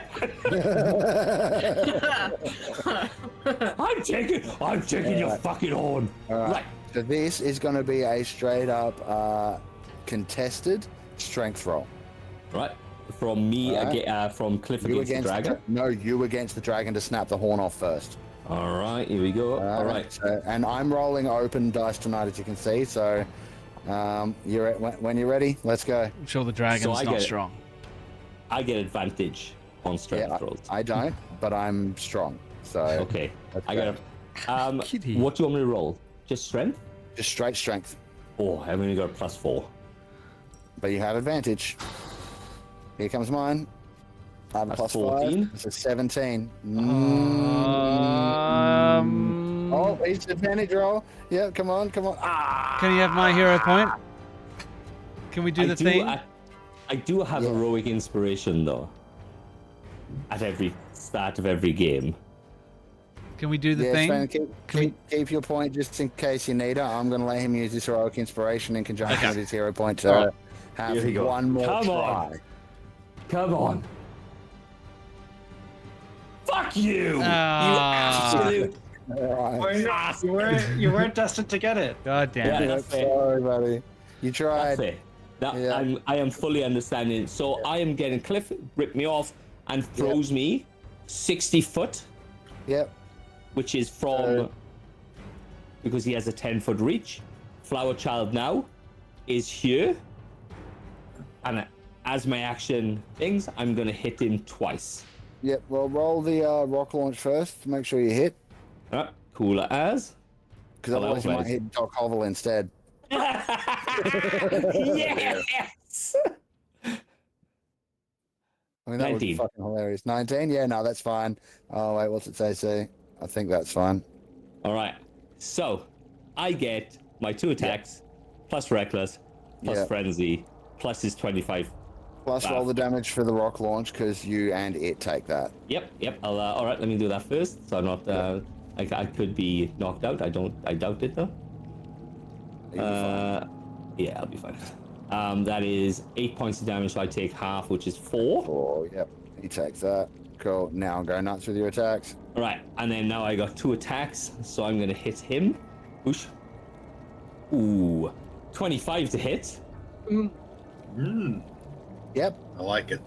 That's a 1d5 for 12 points of damage, a 1d10, and 3d6. Oink. That is 33 points of damage. And Giza is pushed back 25 foot. Well, Against back the from wall? you 25 foot only really Yeah. knocks him to there, though. Yep, that's fine. Yep. And under what I'm allowed to do, I'm actually allowed to walk forward Yep. without taking any attacks and stuff. And I'm walking. Oh shit! What the fuck have I done? Back into that corner and Yep. hit him again. And I'm gonna hit him again. Now, there's a wall behind him now at that Yep. angle. Yep. I am literally making a. That's all I'm making is a path for everybody else to get away. Yep. So you're not trying to knock him further than that. Nah, I Okay, just want to cool. hold him because he's such a big Hold him guy. there. Yeah. I'm just trying to hold him because I'm hoping Doc Hovel can pass through me and out Yeah. through the door. There is enough space in between you and the wall behind you that, yeah, people should be able to get through. Yeah. Yep.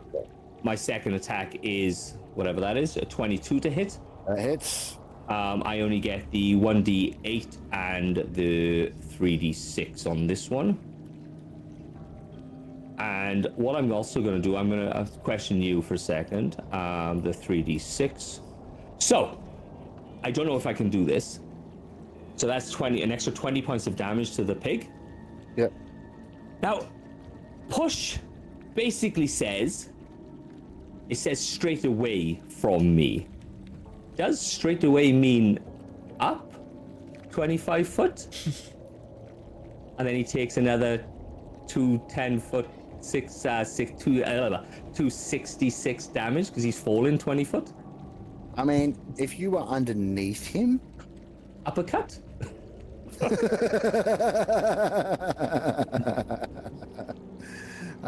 look. What I'm gonna say No, I'm is look, that no. I'm- From the extra impact of smashing him into the wall, trying to uppercut him, maybe you crack his head back into the wall or something. Roll another 2d8. Fuck it. Why not? Bunk. Dude, I've already killed one of you and feel bad about it. So Six Alright. points of damage, and I am Into that. in his melee range, and the rock guy is playing around with the Yeah, dragon. and that last one, you crack his head back against the wall. As he brings his head forward, you can see this black, ichor kind of perhaps blood substance on the wall behind it. That fucking hurt him. He's not looking great now. You hurt my friend. Now, I hate you, and I'm gonna come back for that fucking dragon. And that is my turn. Thank you for the skullduggery, as I got called. Nice. I love it. Okay, Spider Dragon's turn. Aren't you glad I've already used the villain point? Because this would be the point where I'd give myself the breath weapon back. So let's just see if I get that or not. No. Hey! Let's see if I get more stifling webs. No. Oh, yes. Yes, I do get the stifling webs. I was going to Okay, say, now. if 6 doesn't get it, what does? That. 2. Let me see. What do we got? That thing. None of the people, and you've disappeared.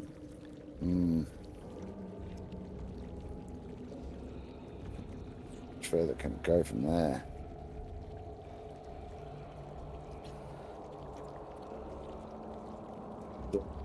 It's gonna be moving it slightly. Oh, this is really bad. This is really bad.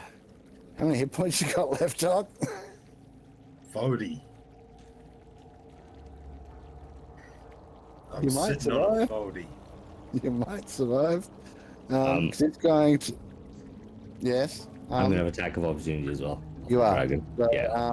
it moves away. Cliff and Celestial Geoff both get attacks of opportunity as it tries to. Now, I will remind you both that an attack can be exchanged for a grapple. Ooh, I'll grapple. Okay, you can attempt Yeah. to grapple. Cliff is gonna grapple like hell, yeah. Can I Yeah, give the so- Celestial Dragon to also try to the Celestial Geoff Yeah, to you also certainly try to can. grapple? Let me just try and remember the new grapple rules. 2 seconds. Better 2 chances than 1. Because I'm gonna have Cliff try to rip that horn off. Because I wanted to fly across. I wanted to fly across with the horn in my hand and stab it into the pig. That would have been fun. Oh, that would have been awesome.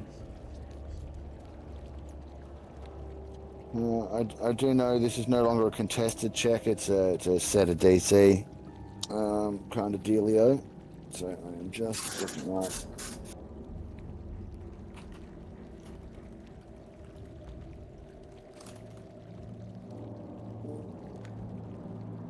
Grappling is now a save and throw instead of an opposed strength or dexterity check. To Yeah. grapple a target, you must make an attack using an unarmed strike or similar option, and the targeted creature's no more one size larger than you, while having a free hand. Yeah. So what does it say about the save DC? The target then makes a strength or dexterity save and throw to resist the grapple. So I would imagine it's if I roll a 20 You with my don't strength, roll. grappling now save and throw It's a save. set DC. I think it's 8 Yeah. plus strength plus Well, it athletics. says you must make an attack using an unarmed strike or similar option. Yes, and you target don't a make an creature. attack roll though. It's you make an attack with that thing. I don't think you have to hit. You just do the thing. It's 8 plus strength modifier plus proficiency bonus. Thank Of you. the attacker. Alright, so yeah, so 8 plus your strength plus athletics. Oh god. So whatever you're proficient in athletics, right? Well, I'm not too sure what the earth elemental is. I am proficient in athletics. You are, yeah, right. Hang Plus on one 8 second. Looking. plus So 5, no, it's going to be 5. So it's going to be 13 is the DC. 13. Yeah. So the dragon makes a strength saving throw.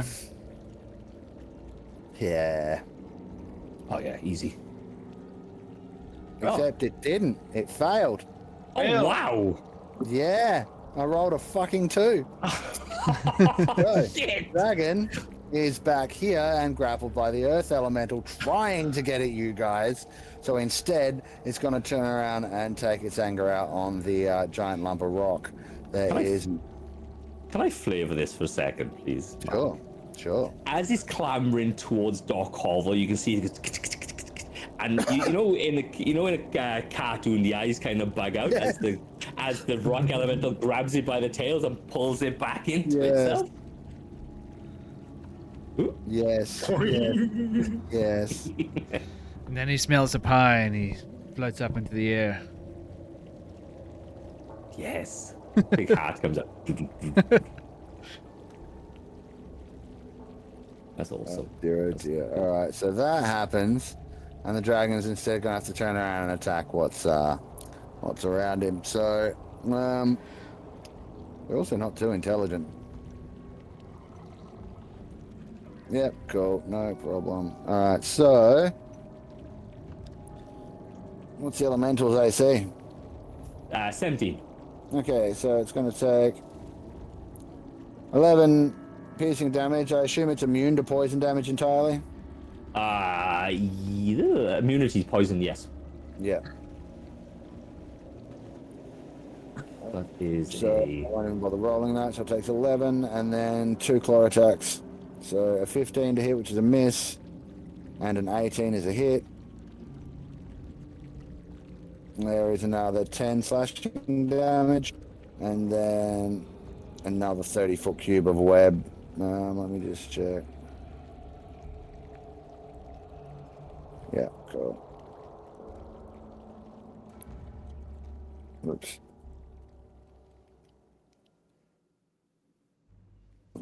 Needs to be a different color. Getting there.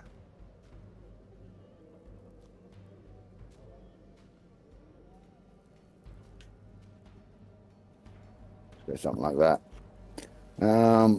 So Big B's hand is now on the web, if it can be webbed. The Celestial and the Earth Elemental. That is gonna be about all the dragon can fucking do, because it's been grappled. Motherfucker. Now. Dragon even fit in that corridor?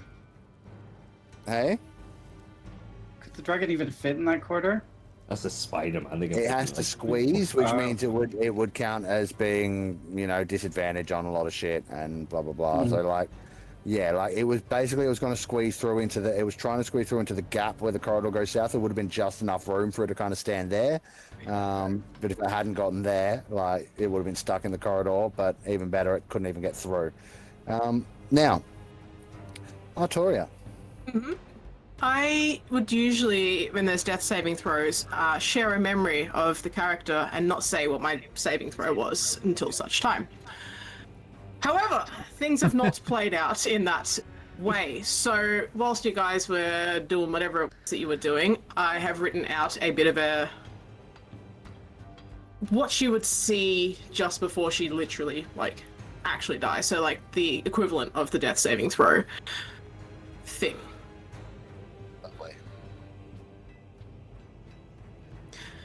Blackness swirls around me, heavy and suffocating, like smoke wrapping itself tight.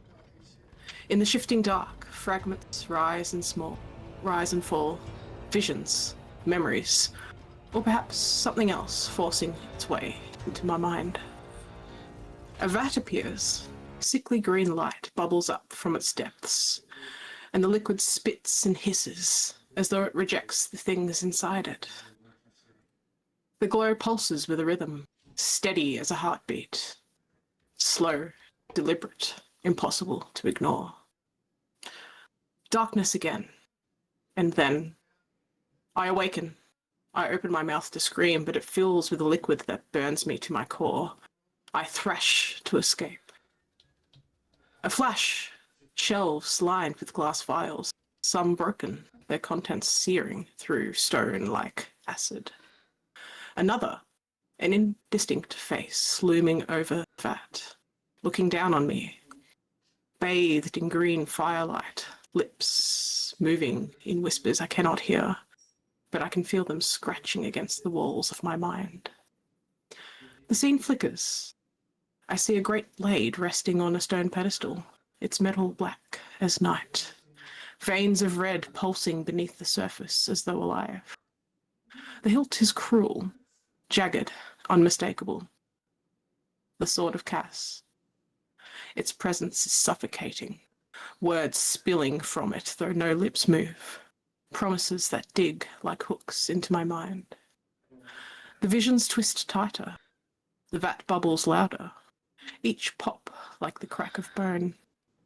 My vision warps. I see the face above me, above the vat, once more. This final image burns into me. The vat's surface shifting, twisting into an eye. The face above. It is my own. Then silence, and once more, the darkness swallows me. Nice. Very, very nice. Thank you, Artoria. Doc Hovel. Okay, Artoria's just been gutted in front of you. What do you that want was to a do? good speech, but now I'm going to cast Revivify. Yes. Of course, there's a willing element to that. Like, if you choose not to be revivified, then I can't More than revivify that. you. Oh, there's There's- more, isn't there? There Yes. is. Yeah. So, go ahead. Tell me about how you do Revivify. So, I load the diamond into my scalpel, and quite magically, its sharp-bladed end starts to morph into a sewing machine style moving needle. It looks like a giant tattoo gun. And the diamond just slowly becomes a thread while I stitch the bits of all the body back together. By the time I'm finished, whether she wants to come back to it or not, she's got a plain and ready body to do so. Okay. So, And that's Sorry, go on. when the two irons come out. all right. So please mark off the spell slot Yep. before we proceed. Artoria, Mm-hmm. yours is an unusual nature. Indeed. So ordinarily, the amount of times a person has died before would affect the difficulty of resurrection spells. Mm-hmm. Now, I feel like that might not exactly be the case with Artoria, but there might be a few lifetimes involved here. Do you think that might be a reasonable assumption to make?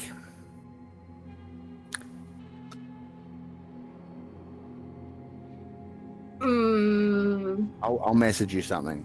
yeah. Because I'm like, I could say something, but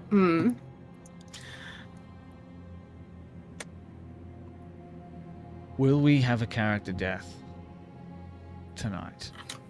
That's the Not real if the Right. doc can help it. That's the real question. Will we or won't we? Does Qualek want Arturia Stay to come back? tuned. Stay tuned till after the ad break. That's fine. Private conversations happening behind the mm, screens. Clickety All right, clack. no problem. The difficulty of the resurrection check has been determined. Oh, okay.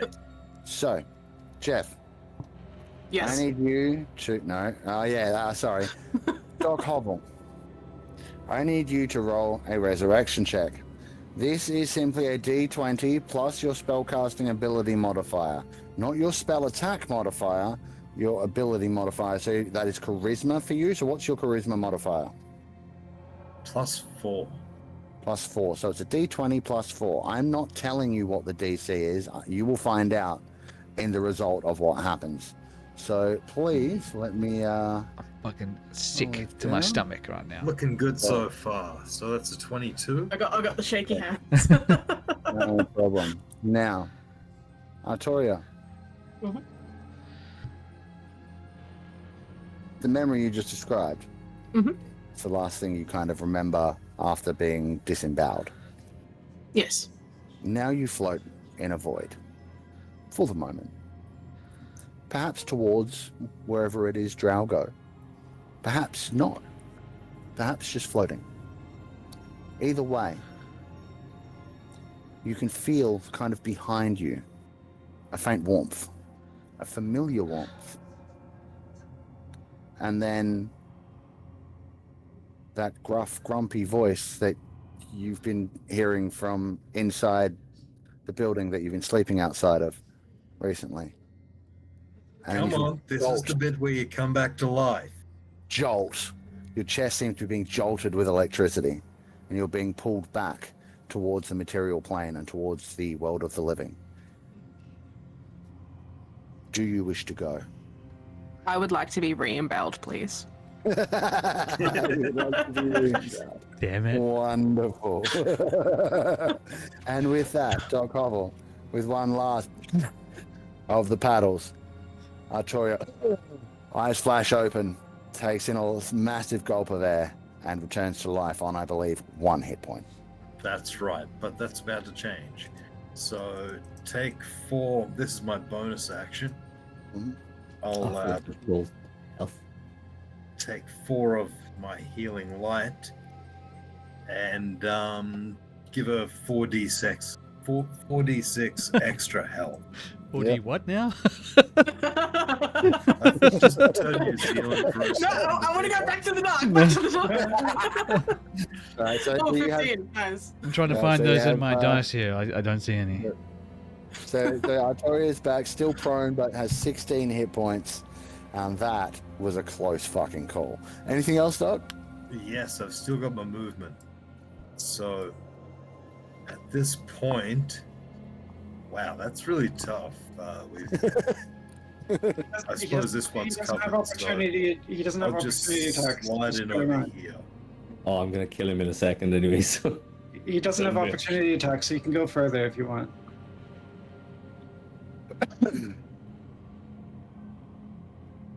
Oh, I can't. Oh, that's right. He doesn't have opportunity attacks. But I kind of want to be another body in the way of him. What nah, I'll do I'm is fine. make sure- I'm fine, Doc. Just go. You can use flower shots. Just go. Get her. Okay. Go. That's not the way you want Run to go. over. Yeah, that's not the way you want to go, mate. You want to go the other way, buddy. I'm doing it that way.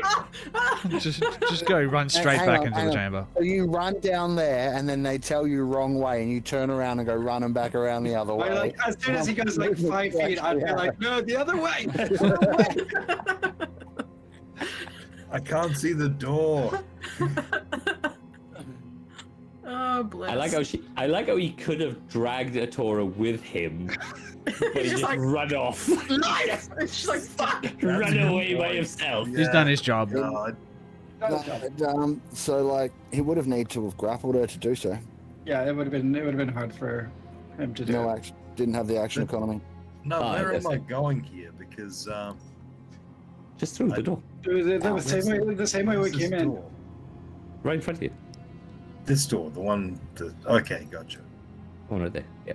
Oh, wait. You mean the door that you just tried to open and couldn't? Oh. The Yeah, I locked. thought there was Back on the other side of the door. something wrong with that. Oh. The door Is it- is locked. Oh. Oh, you motherfucker. If only we had someone proficient in opening locked doors. Flower child, you're up! I'm dealing with the pig. I'm dealing with the pig. Man bear pig! But at this point, I'm going to call out, "Hey guys, they've locked us in." Yep. Good call. All right. No problem. Anything else? Does that mean I get to kill That's the dragon? everything, I'm afraid. That's Do you have more all I can movement? do. Can you come down towards my way? Hey. Do you have more movement? Can you come down towards my way, Doc? Actually, I suppose we might have a bit of. Let's see now. Move from here to there. 20. So yeah, I could actually get away from the door. Now that you raise a good point. And yeah. That's Are you it. sure? So, no, but Please, that is very menacing, Mark. Okay. So that's the end of your turn. Yes. I feel like I should have gotten contact with the big guy, but yeah. Okay. At the end of your turn, the big creature that Flower Child has bailed up in the corner. Now it has a job to do, right? And you've just ended your turn in a space it can see, which is going to allow it to teleport as a reaction to any space it can fit within 10 feet of you. Fuck. So let me just do a little bit of ruleriness here. I think I've done a bad. You kind of have. Because, now here's the thing, right, is that it knows you can resurrect people now, but it has a job to do, like I said. And someone has decided that they're going to try and free his prisoners. Leo, I'm afraid you might be in some trouble, buddy. That's fine. Oh. Yeah. Okay. But you know what? No, let's do this smart. He can get both of you. Fuck. What have I got? So- What have I got? What have I got? First things first. Mhm. And so that's his bonus action to get there. Then on his turn, which is first in the turn order, he Oh, doesn't I'm, get his Sorry, yeah, sorry. he doesn't get his horror nimbus back. So he can't do that again. But he can attack. So first of all, he's going to attempt to let's see. Yeah, he's going to attempt to just whack Leo across the face with a rending claw. It's only going to be a 15 to hit. I feel like that might miss She you. does not hit. Okay, no problem. In that case, he's going to try one more time. With a nat 1, you both may use your reactions to take opportunity attacks if you like. Yeah, I get sneak attack on this, don't I? Don't kill him! Yes, He's you do. mine! Don't kill him! He's mine!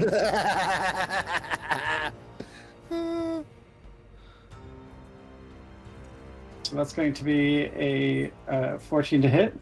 That is not a hit. Okay. The 24 is, however. Excellent. So let's do some damage. And it's not a big loss. 6 slashing damage, chipping away. He's bleeding, but still got some legs on him. All right, and with that, since you managed to hit him, he's going to try and hit you with his final attack for a 22. That's a hit. Hobble, you are going to take 9 slashing damage and 11 force damage, so 20 damage in total. And the thing's just like basically cursing you all out in Abyssal now, telling you that there's no way you're getting in to get his prisoners, and that, you know, the matron mother, the real matron mother, will have his head if... well, no, sorry, not the real matron mother, because they haven't necessarily determined that this isn't a matron mother, but more like his matron mother will have his head if he lets them leave. So that's kind of that. It's the Yochlol's turn, which at this point, seeing things getting away, it's going to risk the attack of opportunity. So, oh wait, He has a go on. Cliff doesn't have one of those anymore. Yeah, no. So he's going to go. Let's see, 30 feet to there. He can still see those two. Can he reach anybody? Oh, yes, he can. Let me see here. All right. So first things first, we're going to get a whole nother bunch of web.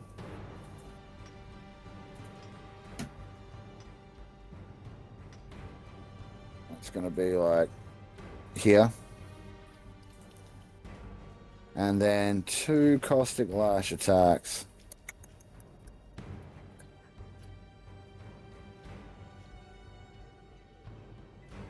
Can't decide. I will definitely want a flower child because he was wailing on the dragon. So let's go that one first. That's a nat 1 for a miss.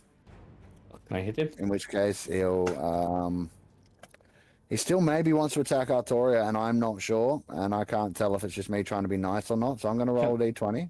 Can I push the nat 1 onto Atoria and I take the other one? How would you do that? I don't know. 'Cause I'm going to. My hero point. Use No. my hero point to do that. Okay, yes. In that case, yes. And then, that's why it's not working. I'll roll his second attack then against Blowjob. That's going to be a 10 to hit. Fucking hell, useless. Useless. Absolutely fucking useless. What the Stupid hell? candle. Yeah, right. All right, well, that's the end of its turn. Qualek, you're standing at the portal, I believe. Hopefully feeling like shit. He is. Qualek, well, he's standing at the portal. And he's got the sword of cast in one hand. I imagine he's maybe holding it by the blade or by the crossguard.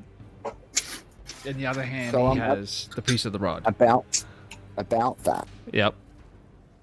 You can't quite make out words yet, but ever since you put hands on the sword, just somewhere in the back of your mind, there's this faint something's trying to talk to you. Yeah. That's a conversation. That might have to wait. He is torn. He knows that the reason that he came here, he's now holding it in his hand. And the consequences of failure could mean the end of everything. He's not the kind of person who balks at having to make sacrifices to get the things that he wants. And I mean, the thing that he wants more than anything else is to continue to exist. Fair.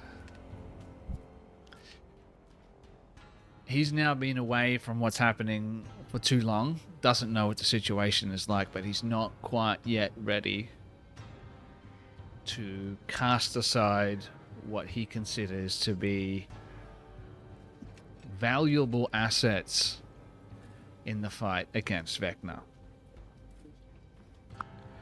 So he is going, after a moment of deliberation in his head, to toss the sword and the piece of the rod through the portal.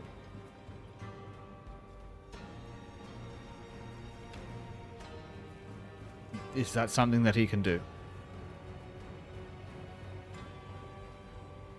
Mark, you're on mute. You what? You throw the sword and the rod of 7 parts piece through the portal? Is that correct? That is correct. They disappear through the portal. Artoria.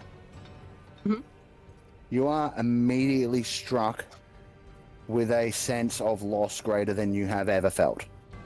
Papa Cass is no longer talking to you. Not that he's pissed off and shut you off, you can't feel him anymore. And you don't know why. You still have your regular power that you would have as a warlock, but the extra power that you were getting from Papa Cass won't be available to you until you find him again.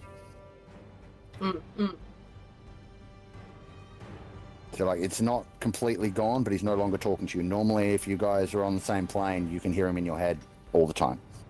Yeah. Yeah, cool. No problem. Anything else, Qualek? I want to cast a spell. Mm-hmm. Now, this is going to be my hear me out moment for tonight, because that spell has a casting time of 1 minute. Okay.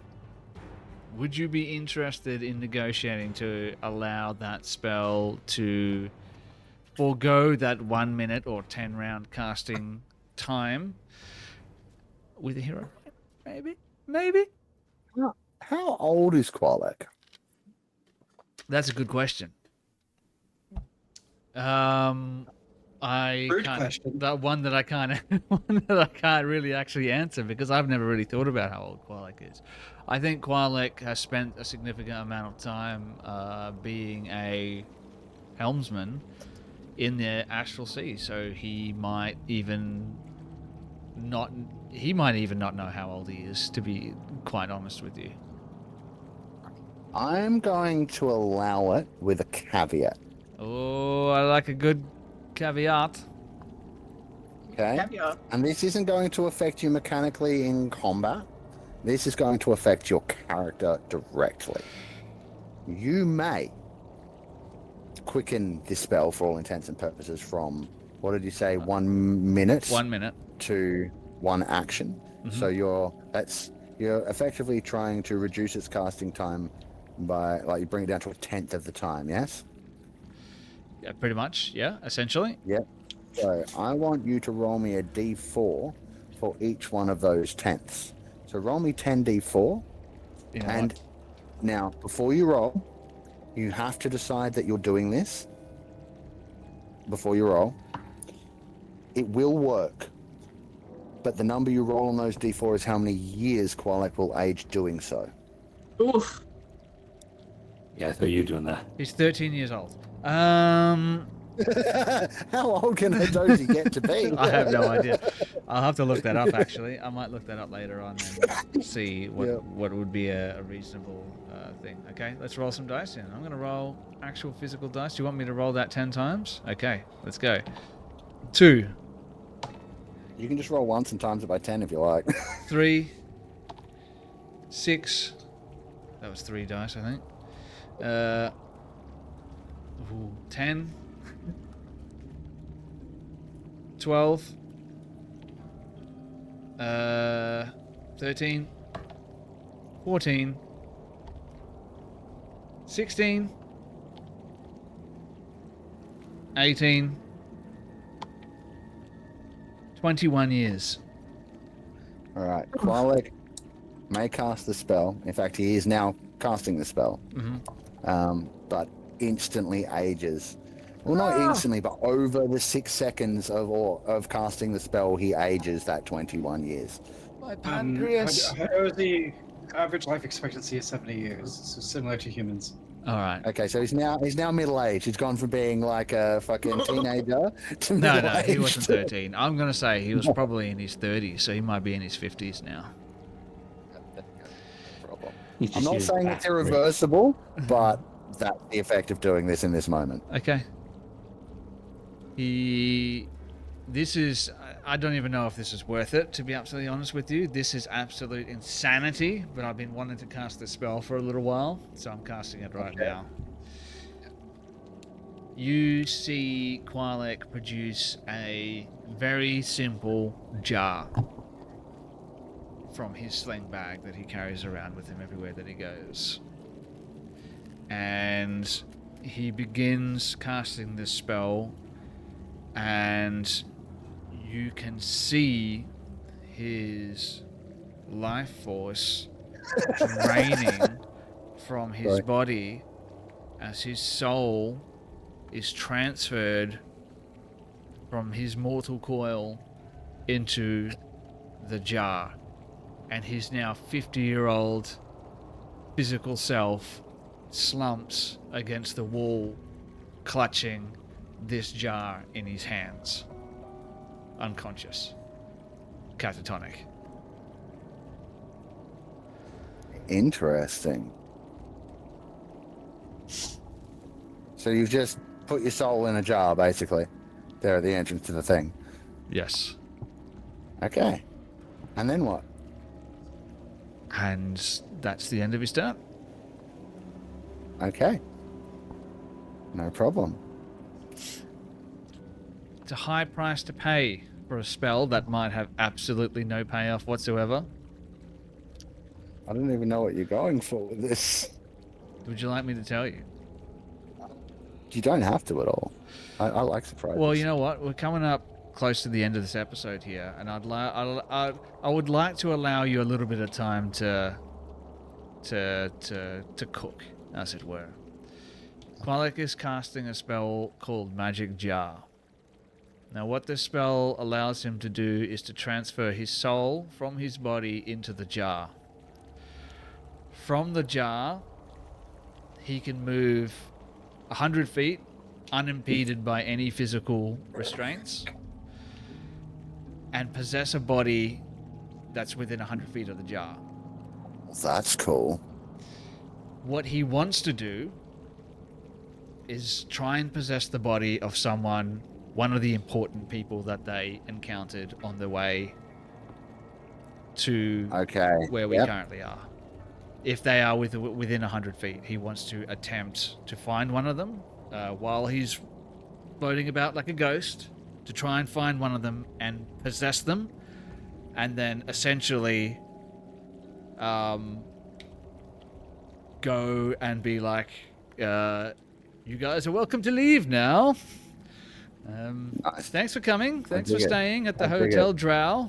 Hope you enjoyed your stay. And that's something that you would be able to do like on your next turn? It would have to be my next turn, I believe. I have to do it as an action to attempt to possess someone. It just says you can attempt to possess someone, a humanoid within 100 feet that you can see. And, Honestly, dude, yeah. I think this is some of the highest tier wizard bullshit I've ever seen. And once I possess someone, I control it. All of my stats are changed to the whatever it is that I possess. And essentially, the creature that I possess, its soul is transferred into the jar, while my soul possesses their body. There are a few options. We can certainly talk about that when we come around to your next turn. Wonderful. Thank you very much. I think that was a very good move. Shall we try and at least finish this round out before we wrap it up? I know it's getting on. Kiran? Yeah? I know you usually have to get up early in the morning. You good? No, that's all right. Everyone else? Ready? I'm Gucci. All right, rapid rounds. Okay, so Leo, you're up. All right, cool. I'm gonna attack this guy with my dagger. Does a 21 hit? Yes, it does. Can I get a Constitution saving throw, please? I'm not sure. Is this a magical effect? This is my monk effect. Monk effect? Stunning strike. Maybe it's magical. Probably not, though. It's not magical. It's a key. 21. 21. Damn it. All right, cool. Well, has half speed, and I get advantage on my next attack on him. He also takes 3 + 4, 7 points of damage. The next attack is going to be 24 to hit. Yep. That's going to be 6 points of damage. Sorry. I'll see if I get a crit. Nope. No crit. My next attack is going to be 15 to hit. No. Cool. I don't get advantage because I'm next to him, so that's gonna be a miss. I'm gonna do flurry of blows. So, that's a crit. That's going to be 8 points plus 5 plus 4, so 17 points of damage. And he can't take a attacks of opportunity anymore. Yep. I'm going to also roll my sneak attack on this one, and I will use one of those sneak attack dice to. Attack. Sorry? Sneak attack on what? A flurry of blows? Can you flurry of blows with a weapon? Yes. Yeah, a monk weapon, yes. Can't you? Oh, yeah, and a dagger is a monk. Yeah. Oh, If it's a monk weapon, I'm pretty sure, yes. And a dagger is a monk weapon because it's a simple weapon. So yeah, all good. Yeah. Yes. Yeah, This is a highly monk road optimized. combo is fucking brutal, It's man. highly optimized. Cool. Highly optimized as in, do you mean power gaming? Yeah. What? What are you thinking about? I don't know power game. No, not at all. Alright, I do it too. I will. Use one of my dice to. Is he large or smaller? Yes, he's large. Yeah, I'm gonna use one of my dice to trip him. So can he do a dexterity saving throw, please. 16 DC. Just passes. You'll take 10 points of damage from that sneak attack, and then the final attack is going to be a 19 to hit. Only 10 points on the sneak attack. Yeah, because I only used 2 of the sneak attack dice because I used one of them to trip. It was on a crit, so you'd automatically get another 12 on top of that. Of course, yes. Crit, So yeah. yes, and another 12 on top of that. Yeah. Thank you for keeping me honest. And then This guy's looking pretty bad. Yeah, and then the last attack is going to be 14 points. 11 points of damage. You almost had him. Yes! Almost. I was gonna kill him! As you see this kid just go nuts on this guy, just trying his best, trying every trick in his arsenal to try to take him down, but he's still standing. He's still standing, but whereas he was like bleeding a little bit from a couple of spots before and still standing kind of ready to go, by the time you're done dealing all of these cuts, like maybe you got one in the hammy and maybe the sneak attack like fucking got him across the guts and stuff, he's now oozing black blood and kind of standing like like he's about to drop. Like, you certainly made a big difference. And with that, it's Firechild's turn to come to kill. But first, you're in a web. Yeah, that's fine. Yeah. So Dexterity?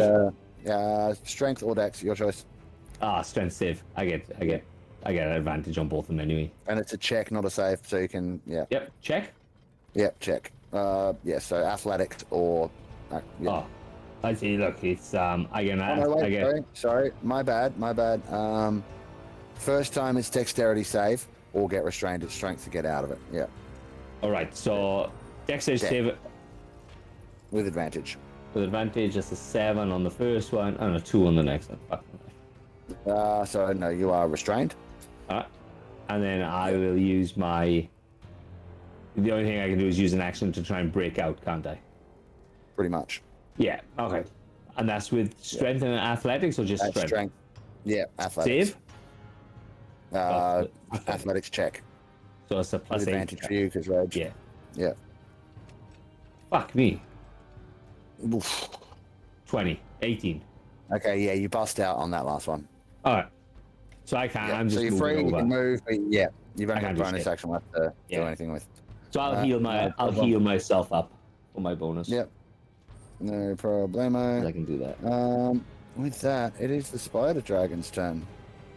Oh no! I get multiple attacks with Cliff. Oh yeah, you do too. All right. Yeah. Cool. Go nuts. Right. And Cliff has hold of him, mind you, as well, right? So he can keep hold of him if he wants and still wail away. All right. Yeah, that's what I'll do. I'll just wail away then. Yeah. So his first attack is a 19. That's a 27 to hit. That hits. And then the second attack is 18, so 26 to hit. That also hits.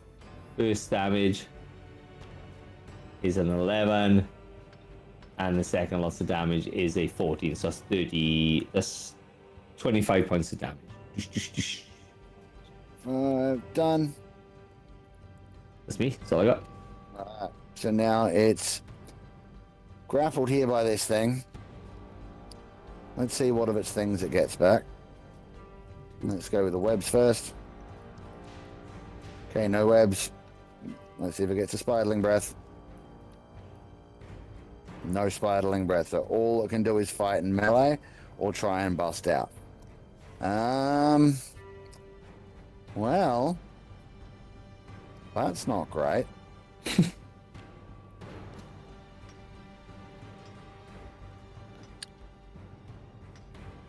All right, first things first.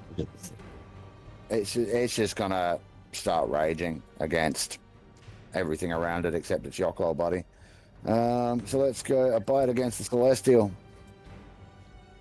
I'm rolling so good tonight. Not. Claw against the Elemental. That hits. Elemental can take 10 slashing damage, and then might as well go the other claw on the same one. That's a miss with a nat 1, so both the Elemental and the Celestial Geoff may have attacks of opportunity. Okay. Well, I'm having some technical difficulties. So, oh god, it's not even letting me. Just roll Roll a regular dice if you dice. like. Just roll real dice. 18. I did Uh, 25 to hit, Yep. That's, and I 18 damage. 10. So I'll get this to open up the real dice. Okay, so it's probably going to. I can't even see the map, but it's probably going to head over to the spider dragon and attack it. Pretty apt spider dragon, so just. Yep. Yep, go nuts. You get one attack. Okay, we've got 15 plus whatever it gets. So. Yours, but yeah, that'll hit. Roll damage. 1d10 plus 7, I believe. 1d10 plus 8, sorry, on that guy. 1d10 plus 8. It's a 10. 10? Okay. Smooth 10. Now with that, I believe he can also now roll the d10 for temp HP and give it to himself or the Earth Elemental to Cliff. And that blow was enough to crack open the spider's knee on one of its legs. It's now bloodied. Mm-hmm. Okay. So I believe it's a D6, isn't it? That's a d10 temp. D10. Yep.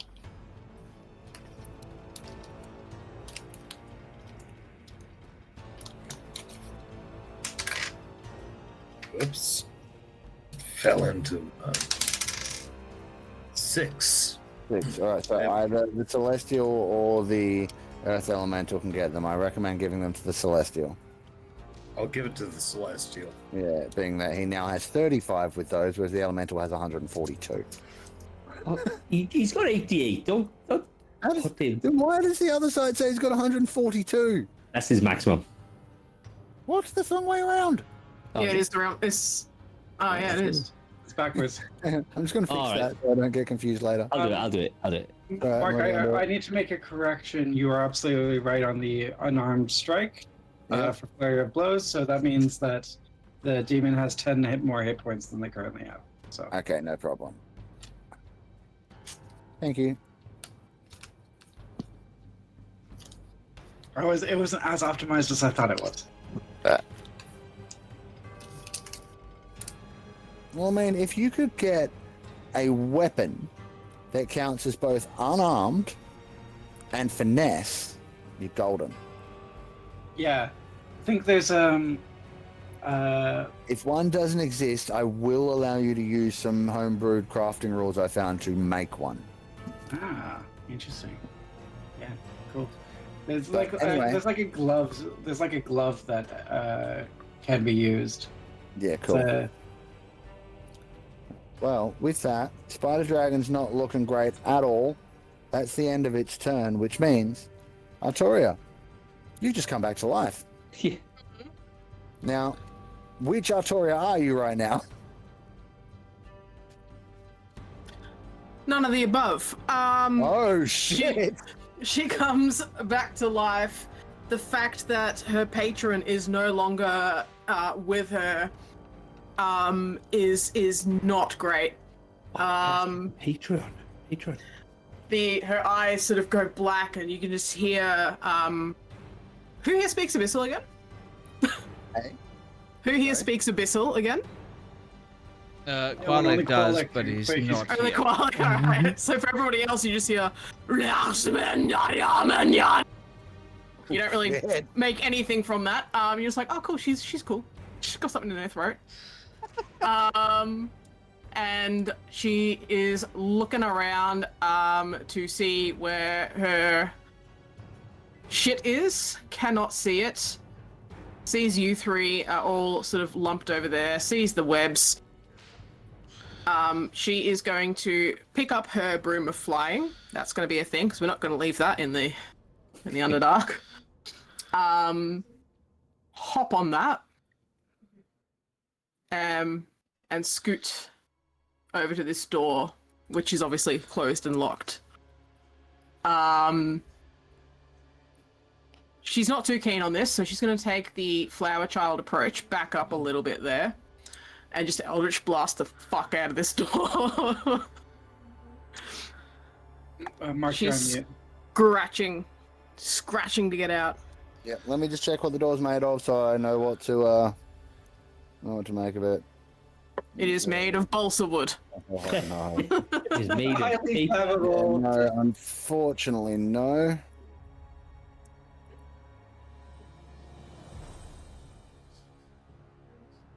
The doors are made of iron. Couldn't get much harder than this for blowing shit up, but go nuts. It has an AC. I'm gonna roll some hit points for it at the moment. Let's call it one of those. Okay, it's just got hit points. So yep, cool. It has an amount of hit points. It has an AC. Go nuts. Oh. Not fucking 20. Oh, I like oh, you. yeah. You're nice. So, You're nice dice. already 10 damage because it's Eldritch Blast, right? Yeah. And then roll your d10 and add to that. Yes, sir. Thank You you, might get sir. this in one shot if you're lucky. Oh, this D10 is also just fucking gorgeous, but yes. That's an 8 on the dice.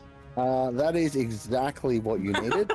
With one single solitary Eldritch Blast, you blast this door off its hinges. It is now no longer functional as a door, but this also alerts a few other people nearby, and they are now going to get added back into the combat tracker. Oops. Oh, she not happy. I can handle that. 5, 10, 15. I'm not even on a fucking square. I really want to go into that prison room, but I'm like, we probably should need to get out of here. Wow, kind of. Just double check in on something here, because I've forgotten how fast one can scoot. On the thing, 40 On foot. the, it's 40, I think it's 40. Although, why are you doing this? Just in case you can't see them on the map right now, there are two figures here. These are the same two that were in there in prayer when you first came in. They've gone back to that same prayer room, and you can see them now. They've seen you. You still have Eldritch Blast left to unleash, I believe. I do. Yeah. And I've still got a bit of movement left too, because it's 50 foot. Yeah. Alright, so she sees these two. She looks at them again. Eyes are just fucking black voids, just pits of darkness. She's just gonna look at them.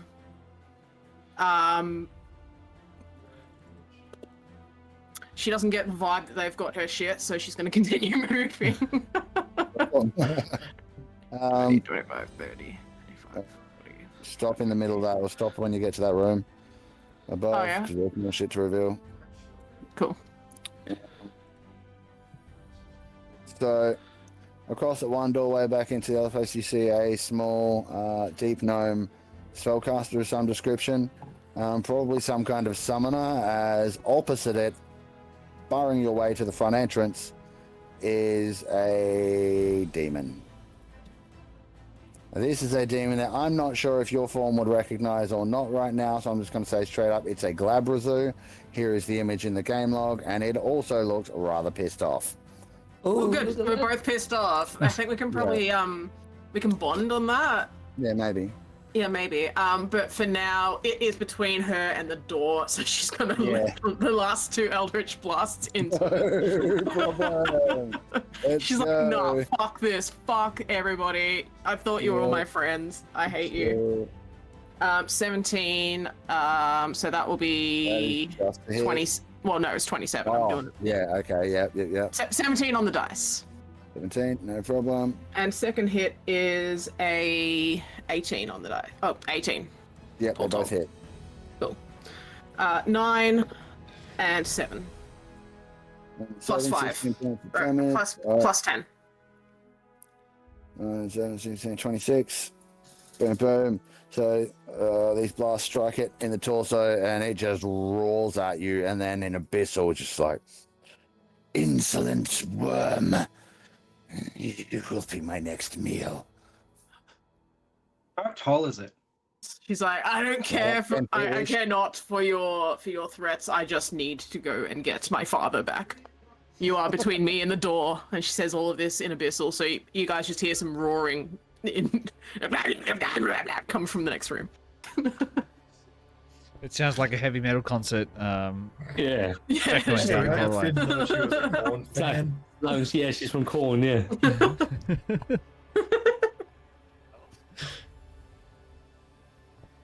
Step aside, fool. Ooh, That Yes. is her turn. Okay. That means we come to this one, which is what I thought. So on the other side of this cart, you see this little deep gnome spellcaster. And as you're having this conversation with the demon, you can see its head's kind of cocked to the side. And then he sort of like peers at you closely and he's like, "You the one claiming to be the matron mother?" Head on a swivel, like a goddamn owl. Just looks at him as you dare question me. And again, in Abyssal. She's just in Abyssal mode right now. She seems to be able to understand. Like he was listening into the conversation. I'm just going to have him do a little thing. Just a cheeky thing. Cheeky thing. Okay. Yeah. Sadly,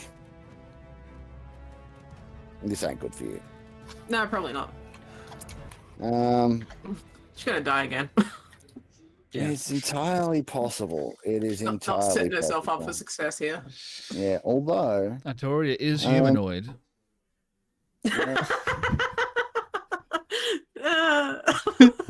I mean, like a dead body is probably a good body to possess.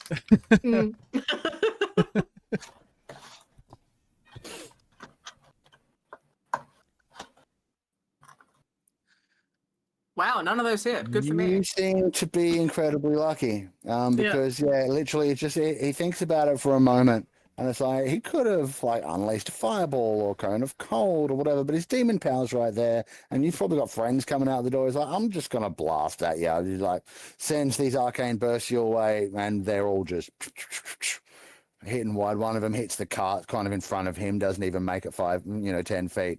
The other one strikes the ground at your feet, and the other one just dings like 10 feet above your head and crashes into the wall behind you. At which point he just kind of looks a little bit sheepish and ducks through this door and closes it behind him.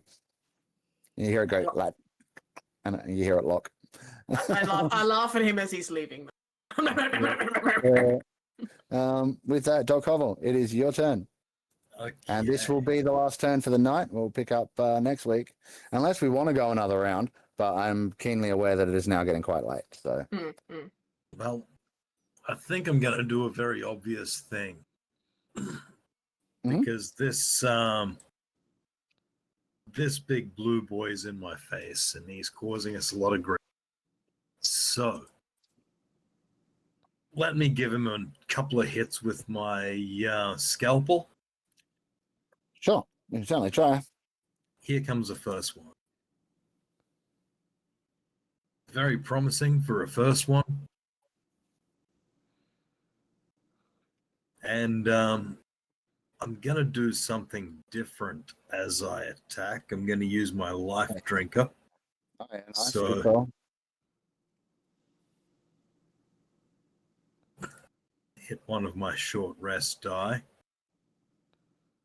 I'm sure I should have more ticks than that. I'm just going to catch up. No, There you've we go. barely used Life Drinker in a while, dude. Ah, there you go. Yeah. Okay, that's probably why then. In that case, yep. Hit that. So that's an extra D6. So here's the damage. And here's an extra D6 to go with it. My life drinker. I get a massive 3 hit points out of it. Hey, Geoff, Yeah. I have a Cool. question for you. God damn What's it! Not every day that one ends a demon's time on the material plane. So, how would you like to send this guy back to the abyss? Well, I imagine somewhere in there is like a core of this thing, some like energy heart. So I'm gonna just surgically remove that and throw it on the ground. All right. So when you do that, you find very much a blackened, beating heart that you throw down onto the ground, and then it and the entire body that has since collapsed onto the ground begins to fizzle and dissolve into black ichor and seep into the ground at your feet. It is no more. Is there a key or set of keys left in its wake? Ah, in fact, a set of keys left in its wake. Oh. And with that, folks, are we wanting to wrap there? Because that's the end of the round? Yeah.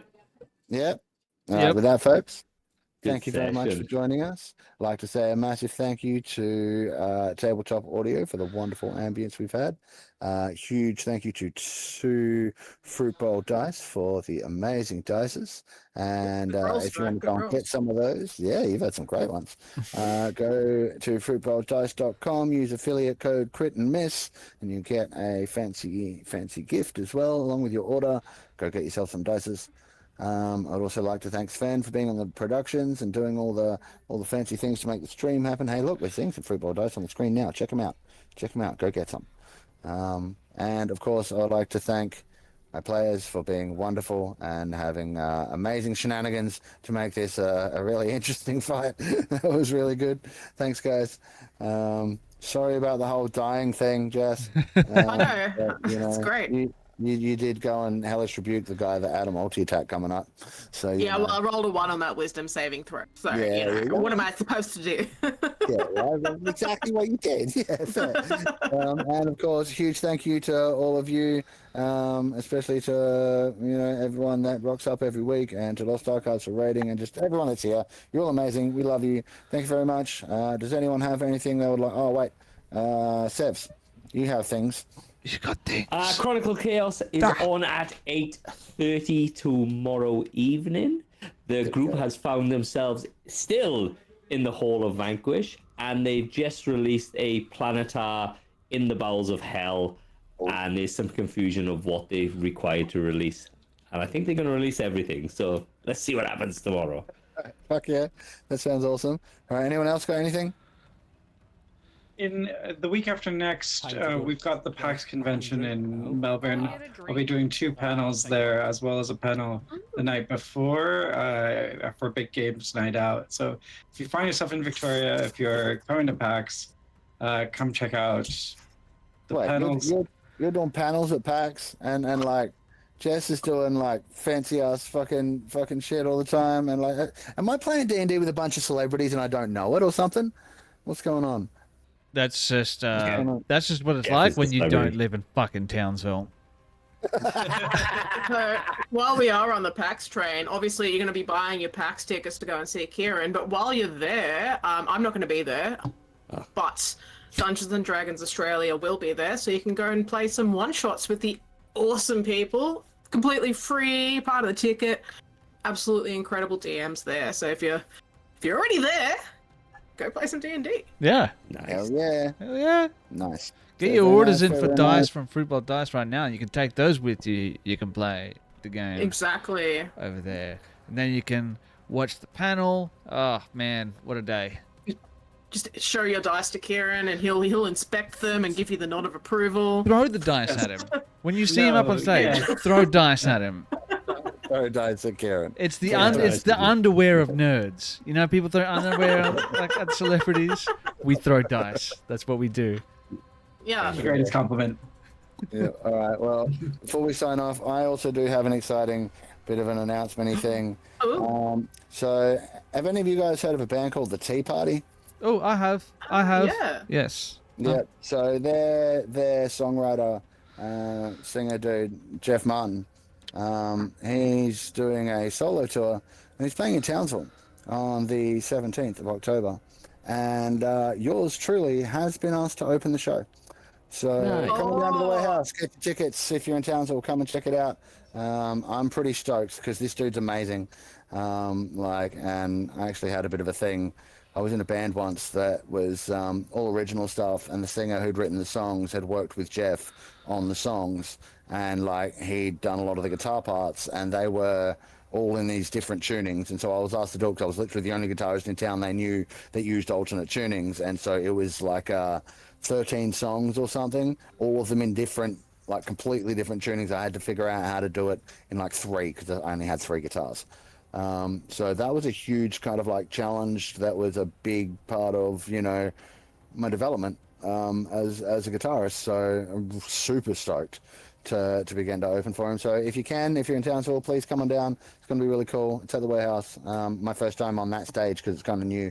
I'm excited. So yeah, hell yeah, should be good.